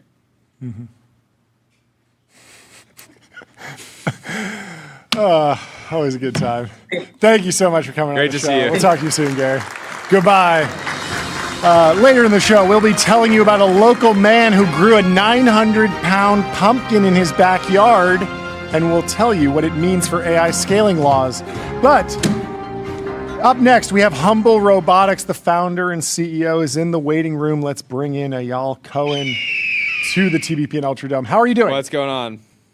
Great. How are you doing, guys? We're doing great. We're having a great show. day. Having a show. What's going on in the background? Yeah, take us on a little tour. What's going on? There? You can see the truck that we built. The vehicle that we built is a Class 8 electric autonomous vehicle for moving freight. But actually, I want to hear about this 900-pound pumpkin. When do I worry about that? That's actually... It applies to your business. Yeah. You started, your demo was probably the equivalent of a 45-pound pumpkin. Maybe that truck in the back is a 300-pound pumpkin. But this is all in service of getting to the 900-pound pumpkin, the elusive 900-pound pumpkin. And you raised some money to help you build that vision. How much did you raise? Who's it from? Tell me about the round. Yes. Okay. So we raised $24 million, and Amazing. Clearing order here. Continue. It's so sad. It's so satisfying, really. It's great. Okay. We raised $24 million. The lead investor was Eclipse. Fantastic. We also had EIP in there as well as some other friends. So that's great. Yeah, it was a great round for us. $24 million. It sounds like a really solid is one seed. of the highest signal. Probably the highest signal if you're building in robotics. At the same time, you're building something big in robotics. $24 million. That's great for a seed, but how much does it cost to build one of these? What are the comps like? What will the next couple of years be like of actually getting these on the road? Yeah, so 24 million is a start, right? Yeah. It's we're doing hardware, we're doing robotics, we're doing autonomy software. That does cost money, but it costs way less than it used to. I think you look at some of the players in the space, and Waymo took a very long road, spent a lot of capital, but we're standing on the shoulders of giants now, right? A lot of work has been done in this space. I've been working in this space for 10, 11 years now on autonomous freight, and we get the benefit. I love it. We get the benefit of a lot of work that's been done and over the years, and so it's just far cheaper than it used to sort of think about a great new idea and scale it into production. Okay, talk about the key trade-offs. No cab, no driver. Are you pro LiDAR? Are you pro teleoperation? Like, what are you going to do? A crawl, walk, run thing? Is it a straight shot to full self-driving? What's the thesis? Yeah, great. So we're not dogmatic about technology here at all. It's just what's the best technology that we could use at any moment. Yeah. Most of my career has been spent working on LiDAR technology, but actually where we see vision-based tech on cameras is incredible right now. I think especially in the last year or two. Yeah. I always joke with our head of autonomy. I have 7 startups under my belt now. This is the second one I founded. And so we've been kind of doing a lot over the many years. This is the first time the company's really been vision camera focused in autonomy for me. And what I'm seeing on that side is incredible. It's like, it's honestly kind of magic. Yeah. But we still take the same approach that you see in autonomy, right? It is a what did you say, crawl, walk, run? Yeah. We take that approach too, right? First you test in private roads and tracks, you validate the hardware and the software together. And then from there you start pilots, you supervise those pilots. But we will take any technology that is beneficial for the project, for the program, and we'll apply it. That's the idea. Average 18-wheeler costs something like $120,000, $200,000, maybe $275,000 at the high end. Do you need to be at that price point? Can you go higher? Do you have flexibility there? And then the actual autonomy package, I feel like you could literally strap an iPhone to every possible vantage point, and you don't need to do that because you can just buy the actual lenses and cameras. So the cost of the vision stack has to be pretty low. But are there GPUs on board? Are you doing on-device inference? Like, what's the economic balance? How should a customer even think about this in a different mindset? Yeah. So what do you get from removing the cab, right? What's the benefit of having a cabless vehicle other than it's cool? Yeah. I think when we were conceiving the project, the question was, how do we move freight? Given where technology is, how do we move freight at the lowest possible cost, right? And the lowest possible cost to me was, okay, we We think about making it what is autonomous, right? So we can save about $1 per mile there. We make it electric, right? So that lowers the maintenance cost. And now, especially with like some of the volatile fuel issues, we get benefit there, right? And the cab itself is cost to the equipment that is necessary in an autonomous world. And so by removing the cab, you make the whole vehicle lighter and you make the vehicle less expensive. And so for me, the target is we want to have the equipment be comparable in price to what you see a tractor and a trailer today, because this is effectively combining a tractor and trailer together, right? It's both the semi-truck part and the trailer part in combination, right? And this for the 40-foot version of it that we're looking at. So we want the equipment cost to be comparable, and then the cost per mile is just dramatically lower. That's the idea. Yeah. How do you think about supporting infrastructure? I mean, there was a massive build out of charging infrastructure as Tesla ramped. Is that beneficial? Is that enough? Is there a lot more that needs to be done? I imagine even if I just have a warehouse, I might need to check if my warehouse is compatible with a cabless delivery and doesn't have the wrong configuration to be able to puzzle piece in the container. Yeah, that's right. And actually, part of the reason that we launched, the company is very young. We started about 8 months ago, right? And we built this vehicle very quickly. We have an absolutely killer team. They're the most fantastic people I've ever worked with. Awesome. And we tried to move very quickly, and we launched. Pretty early in the journey, we were public about what we were doing. And the reason is that you want to build with your customers. It's really important in freight to operate within the constraints of the logistics space and understand what people need and how they operate. So we're being public about what we're doing because it's our message to our customers that we work with them on that front. And that goes from everything from how does this vehicle load go back up into a docking area? It's one of the advantages of our vehicle, by the way. It's like we could put cameras behind it. We can back up into docks, right? And so how do we organize that kind of effort with them? How do we think about charging? How do we think about plugging into their software, right? Which sometimes every shipper has a different software stack that we have to work with. So we're starting those conversations really early, and as a company, we just move very fast. What's it going to take to get you on X? On X, I actually signed up for an X account right before the launch. Okay. I'm on it. I just need to figure out how to use it. But I'm there. I'm there. Okay. I'm good. Here. Yes. Win. We'll tell Nikita one more user. Let's make it happen. One more user for Nikita. Yeah. Where's the company based? What does actually scaling the company look like? Are you going to make Detroit great again? Can we do something over there? Motor City? What are we thinking? We're in San Francisco. Okay. We're in downtown San Francisco. And actually, when you walk into this warehouse, you're greeted by this 40-foot vehicle, which is like, before we were public, people would walk into our warehouse and their eyes would just get really big. They're like, what is happening in this space right now? We're in San Francisco. That's where I live. That's where I'm based. That's where I've been working on tech for the last 20 years. And it makes sense as you scale out and prototyping hub. You have a warehouse, but you don't have a gigafactory yet, and that might be somewhere. Correct. Else. Got it. Yeah, and that can happen anywhere in the U.S. But we're designing in the U.S. We're building in the U.S. We're part of the reindustrialization movement of the U.S. Cool. So that's the plan. What have you learned about the reindustrialization efforts that are talked about a lot, specific to the supply chain of autonomy components, electric vehicle components? I'm sure you're grappling with all of this, but what has surprised you to the upside? What has surprised you to the downside? Give me some white pills and black pills.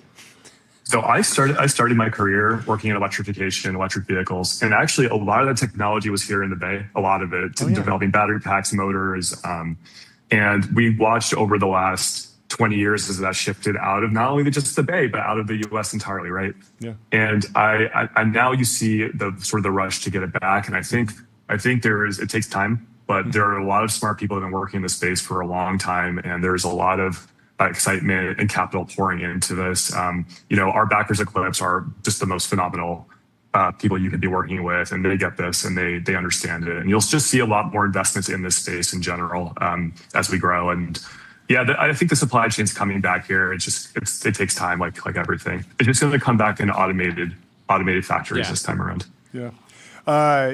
We are at time, but you need to read this deep dive in the New Yorker about these insurance scams that are happening in New Orleans around 18-wheelers where people are crashing it. Have you read this? Are you familiar with this story? I'm a little bit familiar with the story. That's actually how they put together the money for the first round. For Humboldt, no. That's not what happened here. But I mean, it is something that would be at least easier to fight back against in terms of fraud if there were cameras all the way around the vehicle. So a little bit of a knock-on effect to the positive. Well, part of the good reason luck. we designed it the way that we did. Thank you. And thank you so much. I am just based on this conversation, I'm extremely confident that this company will be wildly successful. Yep. And I'm glad you're doing this. Yeah. So, terrific. Thank you so much for coming Hope on to have the you show. back on soon. We'll Great talk to you soon. We'll see you soon. Bye. After missed it completely. There we go. There he is. There we go. After our next guest, we will be taking you into a story about Coachella. It ran past curfew and it got fined. You will learn why music festivals may be the best way to understand data center permitting risk after our next guest. That's a narrative violation. We have Yolande Yan from Comfy in the waiting room with an iconic entrance. Let's take a look. Let's go. What are you holding here? Please introduce yourself and the company. What are we looking at? Let's fucking go!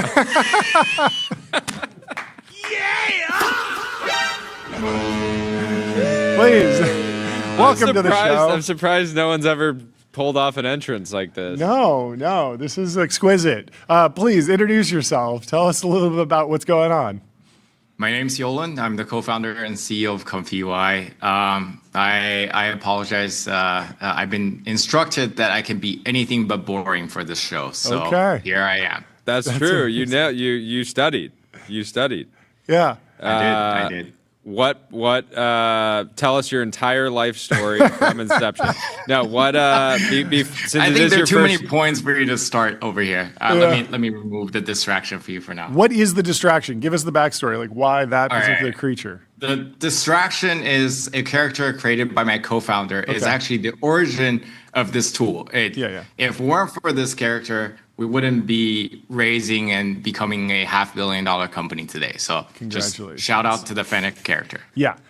So for those who don't know, Comfy UI, node-based workflow for visual design, video production, DaVinci Resolve level performance, but for the modern era, is that roughly correct? How are you thinking about introducing the company? Yeah. Comfy is a node-based system that aim to give the highest leverage of control and quality for content creation. I think if you guys think of let's say Midjourney or a text prompt-based content creation using AI, it's the polar opposite. It gives you every bit of control and possibility to adjust the model and control the camera angle, control the posture. And that's exactly why Comfy ended up being adopted by these top studios around the world.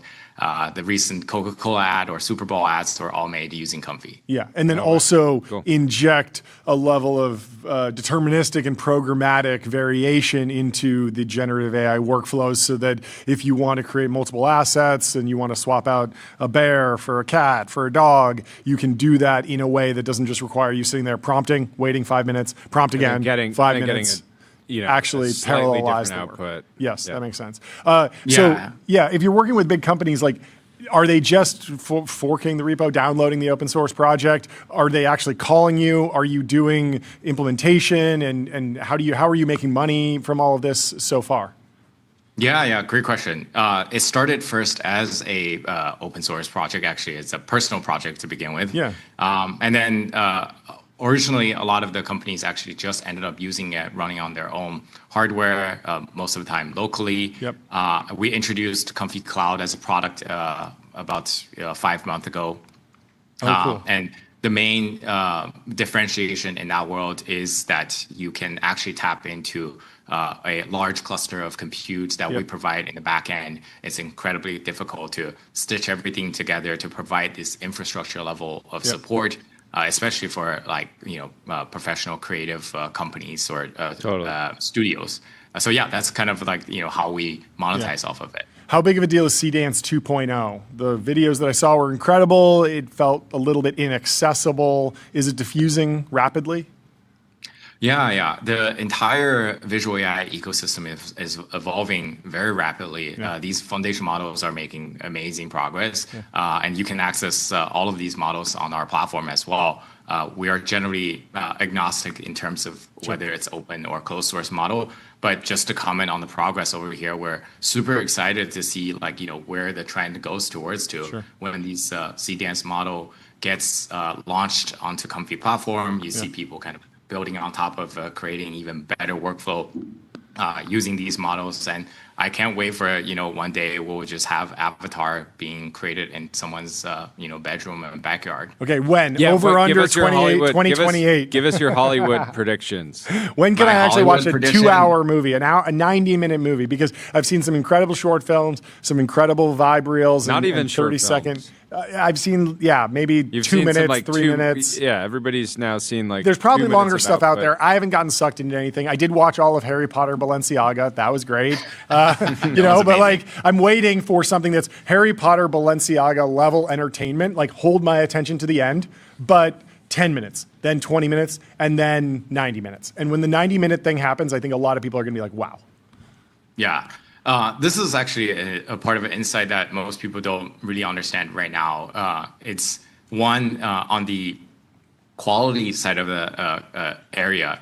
People don't want to create long form content because by the time when you finish a feature film length of a content, the model has shifted so much that you're running into this James Cameron problem of oh shit, I have to go back and then rerun these using different models. So a lot of times people focus on short clips in terms of the content, and then the other portion is actually it's already being adopted in a lot of these creative studios and agencies using Comfy. What it doesn't do is it doesn't become production. It just enter the previs portion. It just enable people to rapidly iterate and then create these content right away that you might have someone acting in a pure green screen and then the output of it in 5 minutes you see the entire 3D CG rendering using AI on the system in Comfy. And in that world, it's already influencing the direction on how they act. It just doesn't necessarily get to the quality where it completely could become a film production level of content. Is there more to be learned from the cognition model or the cursor model in terms of training your own models versus being at the application layer? Both companies have been wildly successful, huge, but very different paths. Yeah, I believe the visual ecosystem is quite different. The main differentiation is there's a huge amount of taste. Even if someone can prompt CDance 30.0 to generate a feature film tomorrow, and it gets to the level of quality, for the real creatives or for the people who want the taste and control to be in their own hand, it's still going to be a very iterative process. It's just going to make their life a lot easier. And that's what Comfy enables you to do.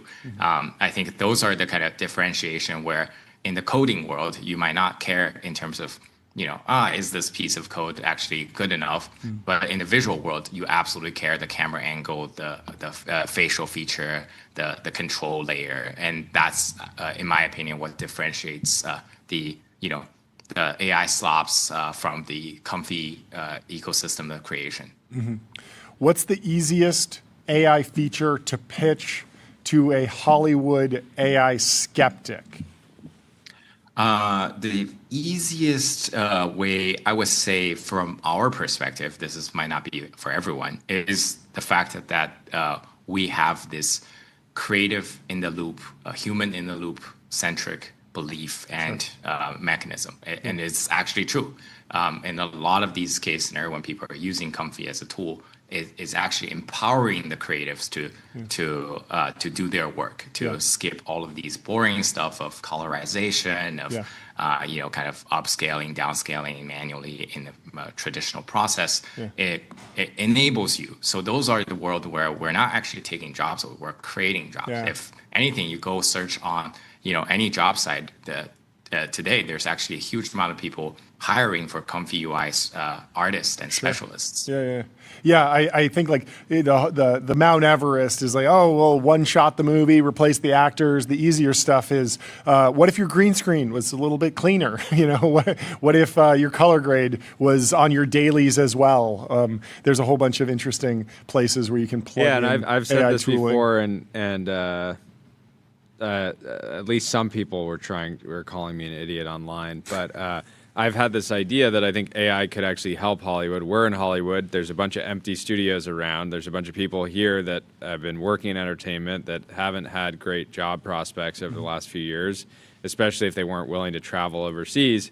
And it just feels like we're going to enter into an era where 10 really smart people could come into one room, and if they work really hard and leverage AI properly, they can make it. They'll be able to make an incredible, short film, make beautiful advertisements, whatever they want to do. So I think we will enter into a golden age of human-powered, AI-powered humans doing incredible creative work. You mentioned that you're currently valued at $500 million. How much did you raise? Tell us about the funding news. Yeah, we raised $30 million from. Oh man, I've been looking forward to this. Yeah, we raised $30 million. The round was led by a craft venture, a huge fan of folks over there. Amazing. They've been tracking us for a while. Good job. Yeah, been amazing working with them so far. Good job. Super excited. We're here to destroy our enemies and make open source creative tooling win. I love it, dude. Imagine being your enemy right now, logging on to I think we talked to X.com. his enemy earlier this week. I'm not going to say who it was, but I think we know who he's coming for, and I'm rooting for him. Well, imagine logging on to X.com and seeing Mr. Yan and just being like, oh, it's over for me. It's over for me. real. We have no idea because we in our mind we don't really have enemy. The only enemy is. Oh no, I'm not talking about startup competitors. I see. Gotcha. I'm talking about Adobe. Never heard of that word. But congratulations! Thank you for everything you do. Incredibly cool tool. If you haven't already checked it out, go download Comfy UI. Make some cool stuff. It's a lot of fun. And have a great rest of your day. Goodbye. You guys too. Great hanging. See ya. Later in the show, did you hear about the cow that got loose on the highway and backed up traffic for miles? I did. You did? Well, we're going to tell everyone what the AI industry can learn from that story about supply chain bottlenecks. But up next, we have Ben Horowitz from Dorm Room Fund. He's an investment partner and is the creator of Sincerely, misspelled. You'll have to figure out how to spell it yourself if you want to go check it out. But we'll let Ben introduce himself now. How are you doing?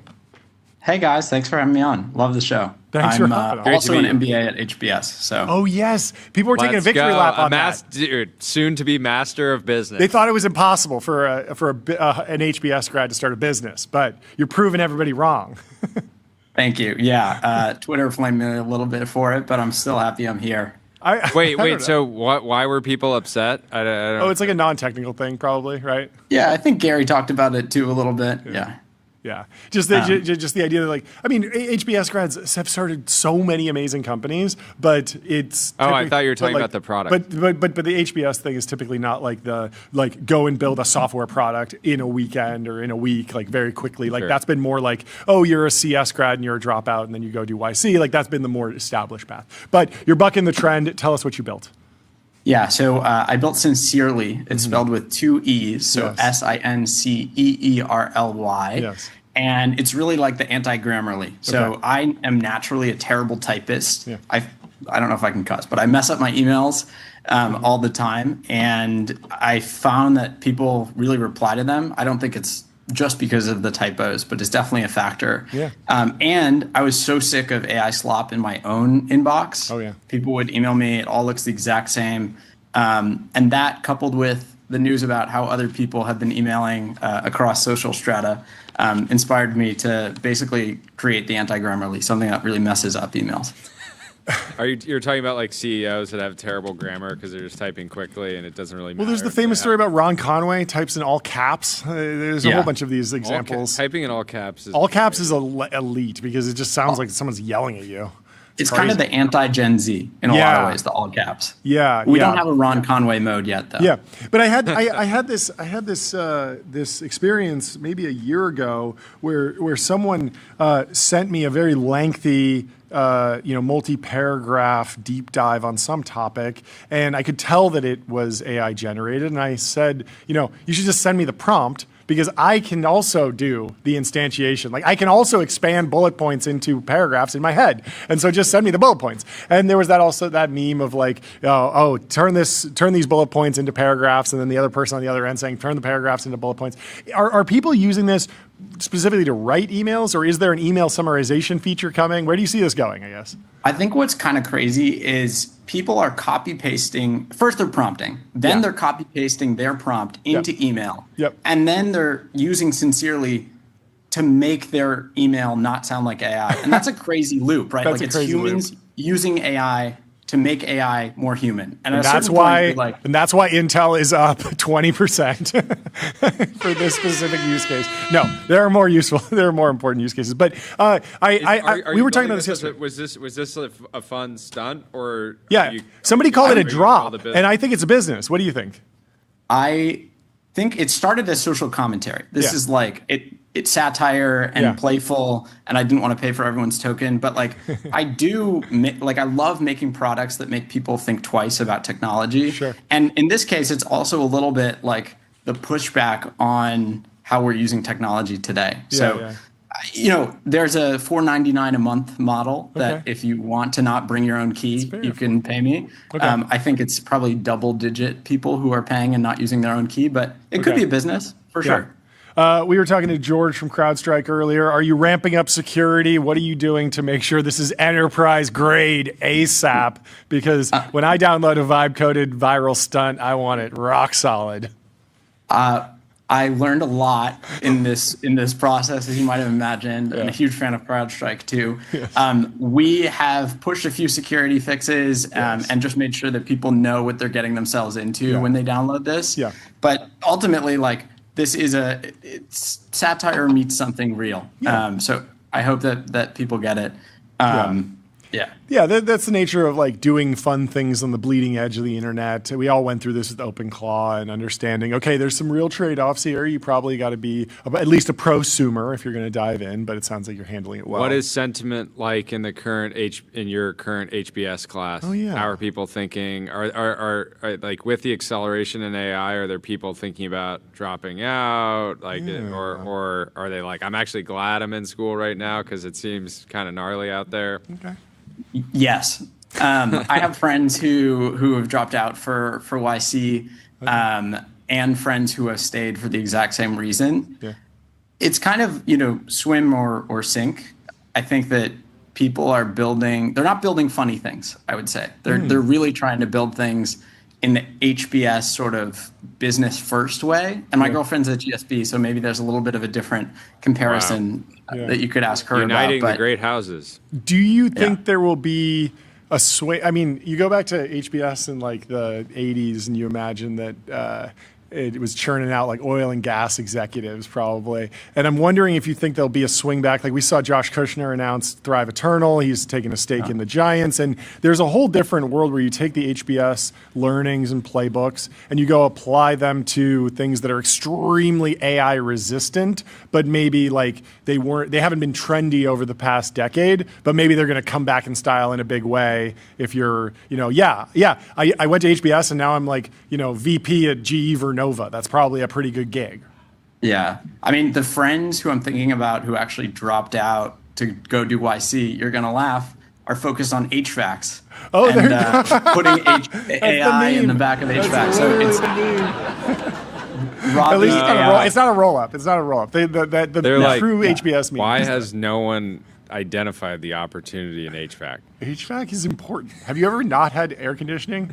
No. One hot day in this studio, and I great. demand HVAC. It is universal. It's sort of, that's another loop that's tricky though, right? Yeah. Like, are we making the world warmer? Are we cooling it off? Are we putting AI in the back of HVAC? It's all an AI play at the end of the day. Interesting. What were you doing before HBS? I started a company with my friend Reed that was a sort of like a philanthropic robo-advisor, like Wealthfront or Betterment. Yeah. And we sold that to Charity Navigator, and I worked there. Wow. Hopefully, I'm a free agent in like 3 weeks. Okay. So heading to SF and fulfilling my manifest destiny. So in 3 weeks, is that HBS graduation? You're saying you're finishing your earnout or HBS? Yeah. Finishing HBS. The proverbial debt earnout. I don't know if you call it that. Okay. Yeah. Awesome. That makes sense. All right. Well, it was really great to meet you. Yeah, great. And please let us know when you figure out what you're working on. And let us know when the next drop's Come back on happening. the I show. feel like you got more of these in the can. I can tell. We that have there's- something really funny coming up. I can tell. And by we, I mean there's good royally. stunts. Amazing. Thanks, guys. Yeah, let's talk about it. Yeah. Have a good one. We'll see you soon. Thanks, guys. Goodbye. There is a ton more news. What should we go through? Spore says, what's the charge? Front-running an overseas coup d'etat, a succulent Venezuelan coup d'etat. But this was a crazy story. Brandon Garrell and our team was obsessed with it. A U.S. Special Forces soldier involved in the capture of Venezuelan President Nicolas Maduro was arrested for allegedly betting on that operation, netting him $400,000 in profits. This is when the betting on yourself meme goes wrong, right? You should always be betting on yourself, but not literally if it's against the law. If you are involved in a government capacity, you should probably not be gambling on the outcome of your government work. Shame on you, but still an Even interesting Trump story. was like, he was betting on himself, and then he like referenced some baseball player that isn't in the Hall of Fame because he was betting on himself, but Trump was seemingly implying that wasn't so bad. But anyways. People are really having fun with the new image gen model. Oh, I don't even know if we should pull this up because it's so rude. But this guy's effectively playing Minecraft through ChatGPT because he has it generate him an image of Minecraft. He says, of course, he's doing the island in Little St. James, the very controversial one. And then he says, okay, walk closer, and then just generates a new scene. Pull it up. I'm sure there's some kids out there that have figured out how to play Minecraft in ChatGPT, but this is very funny. I found this post when it had 40 likes this morning. Sniped. Invested like early. Game Hunter on that. Cohere is merging with a German AI lab called Aleph Alpha. I am the biggest fan of Cohere. I love Aiden Gomez.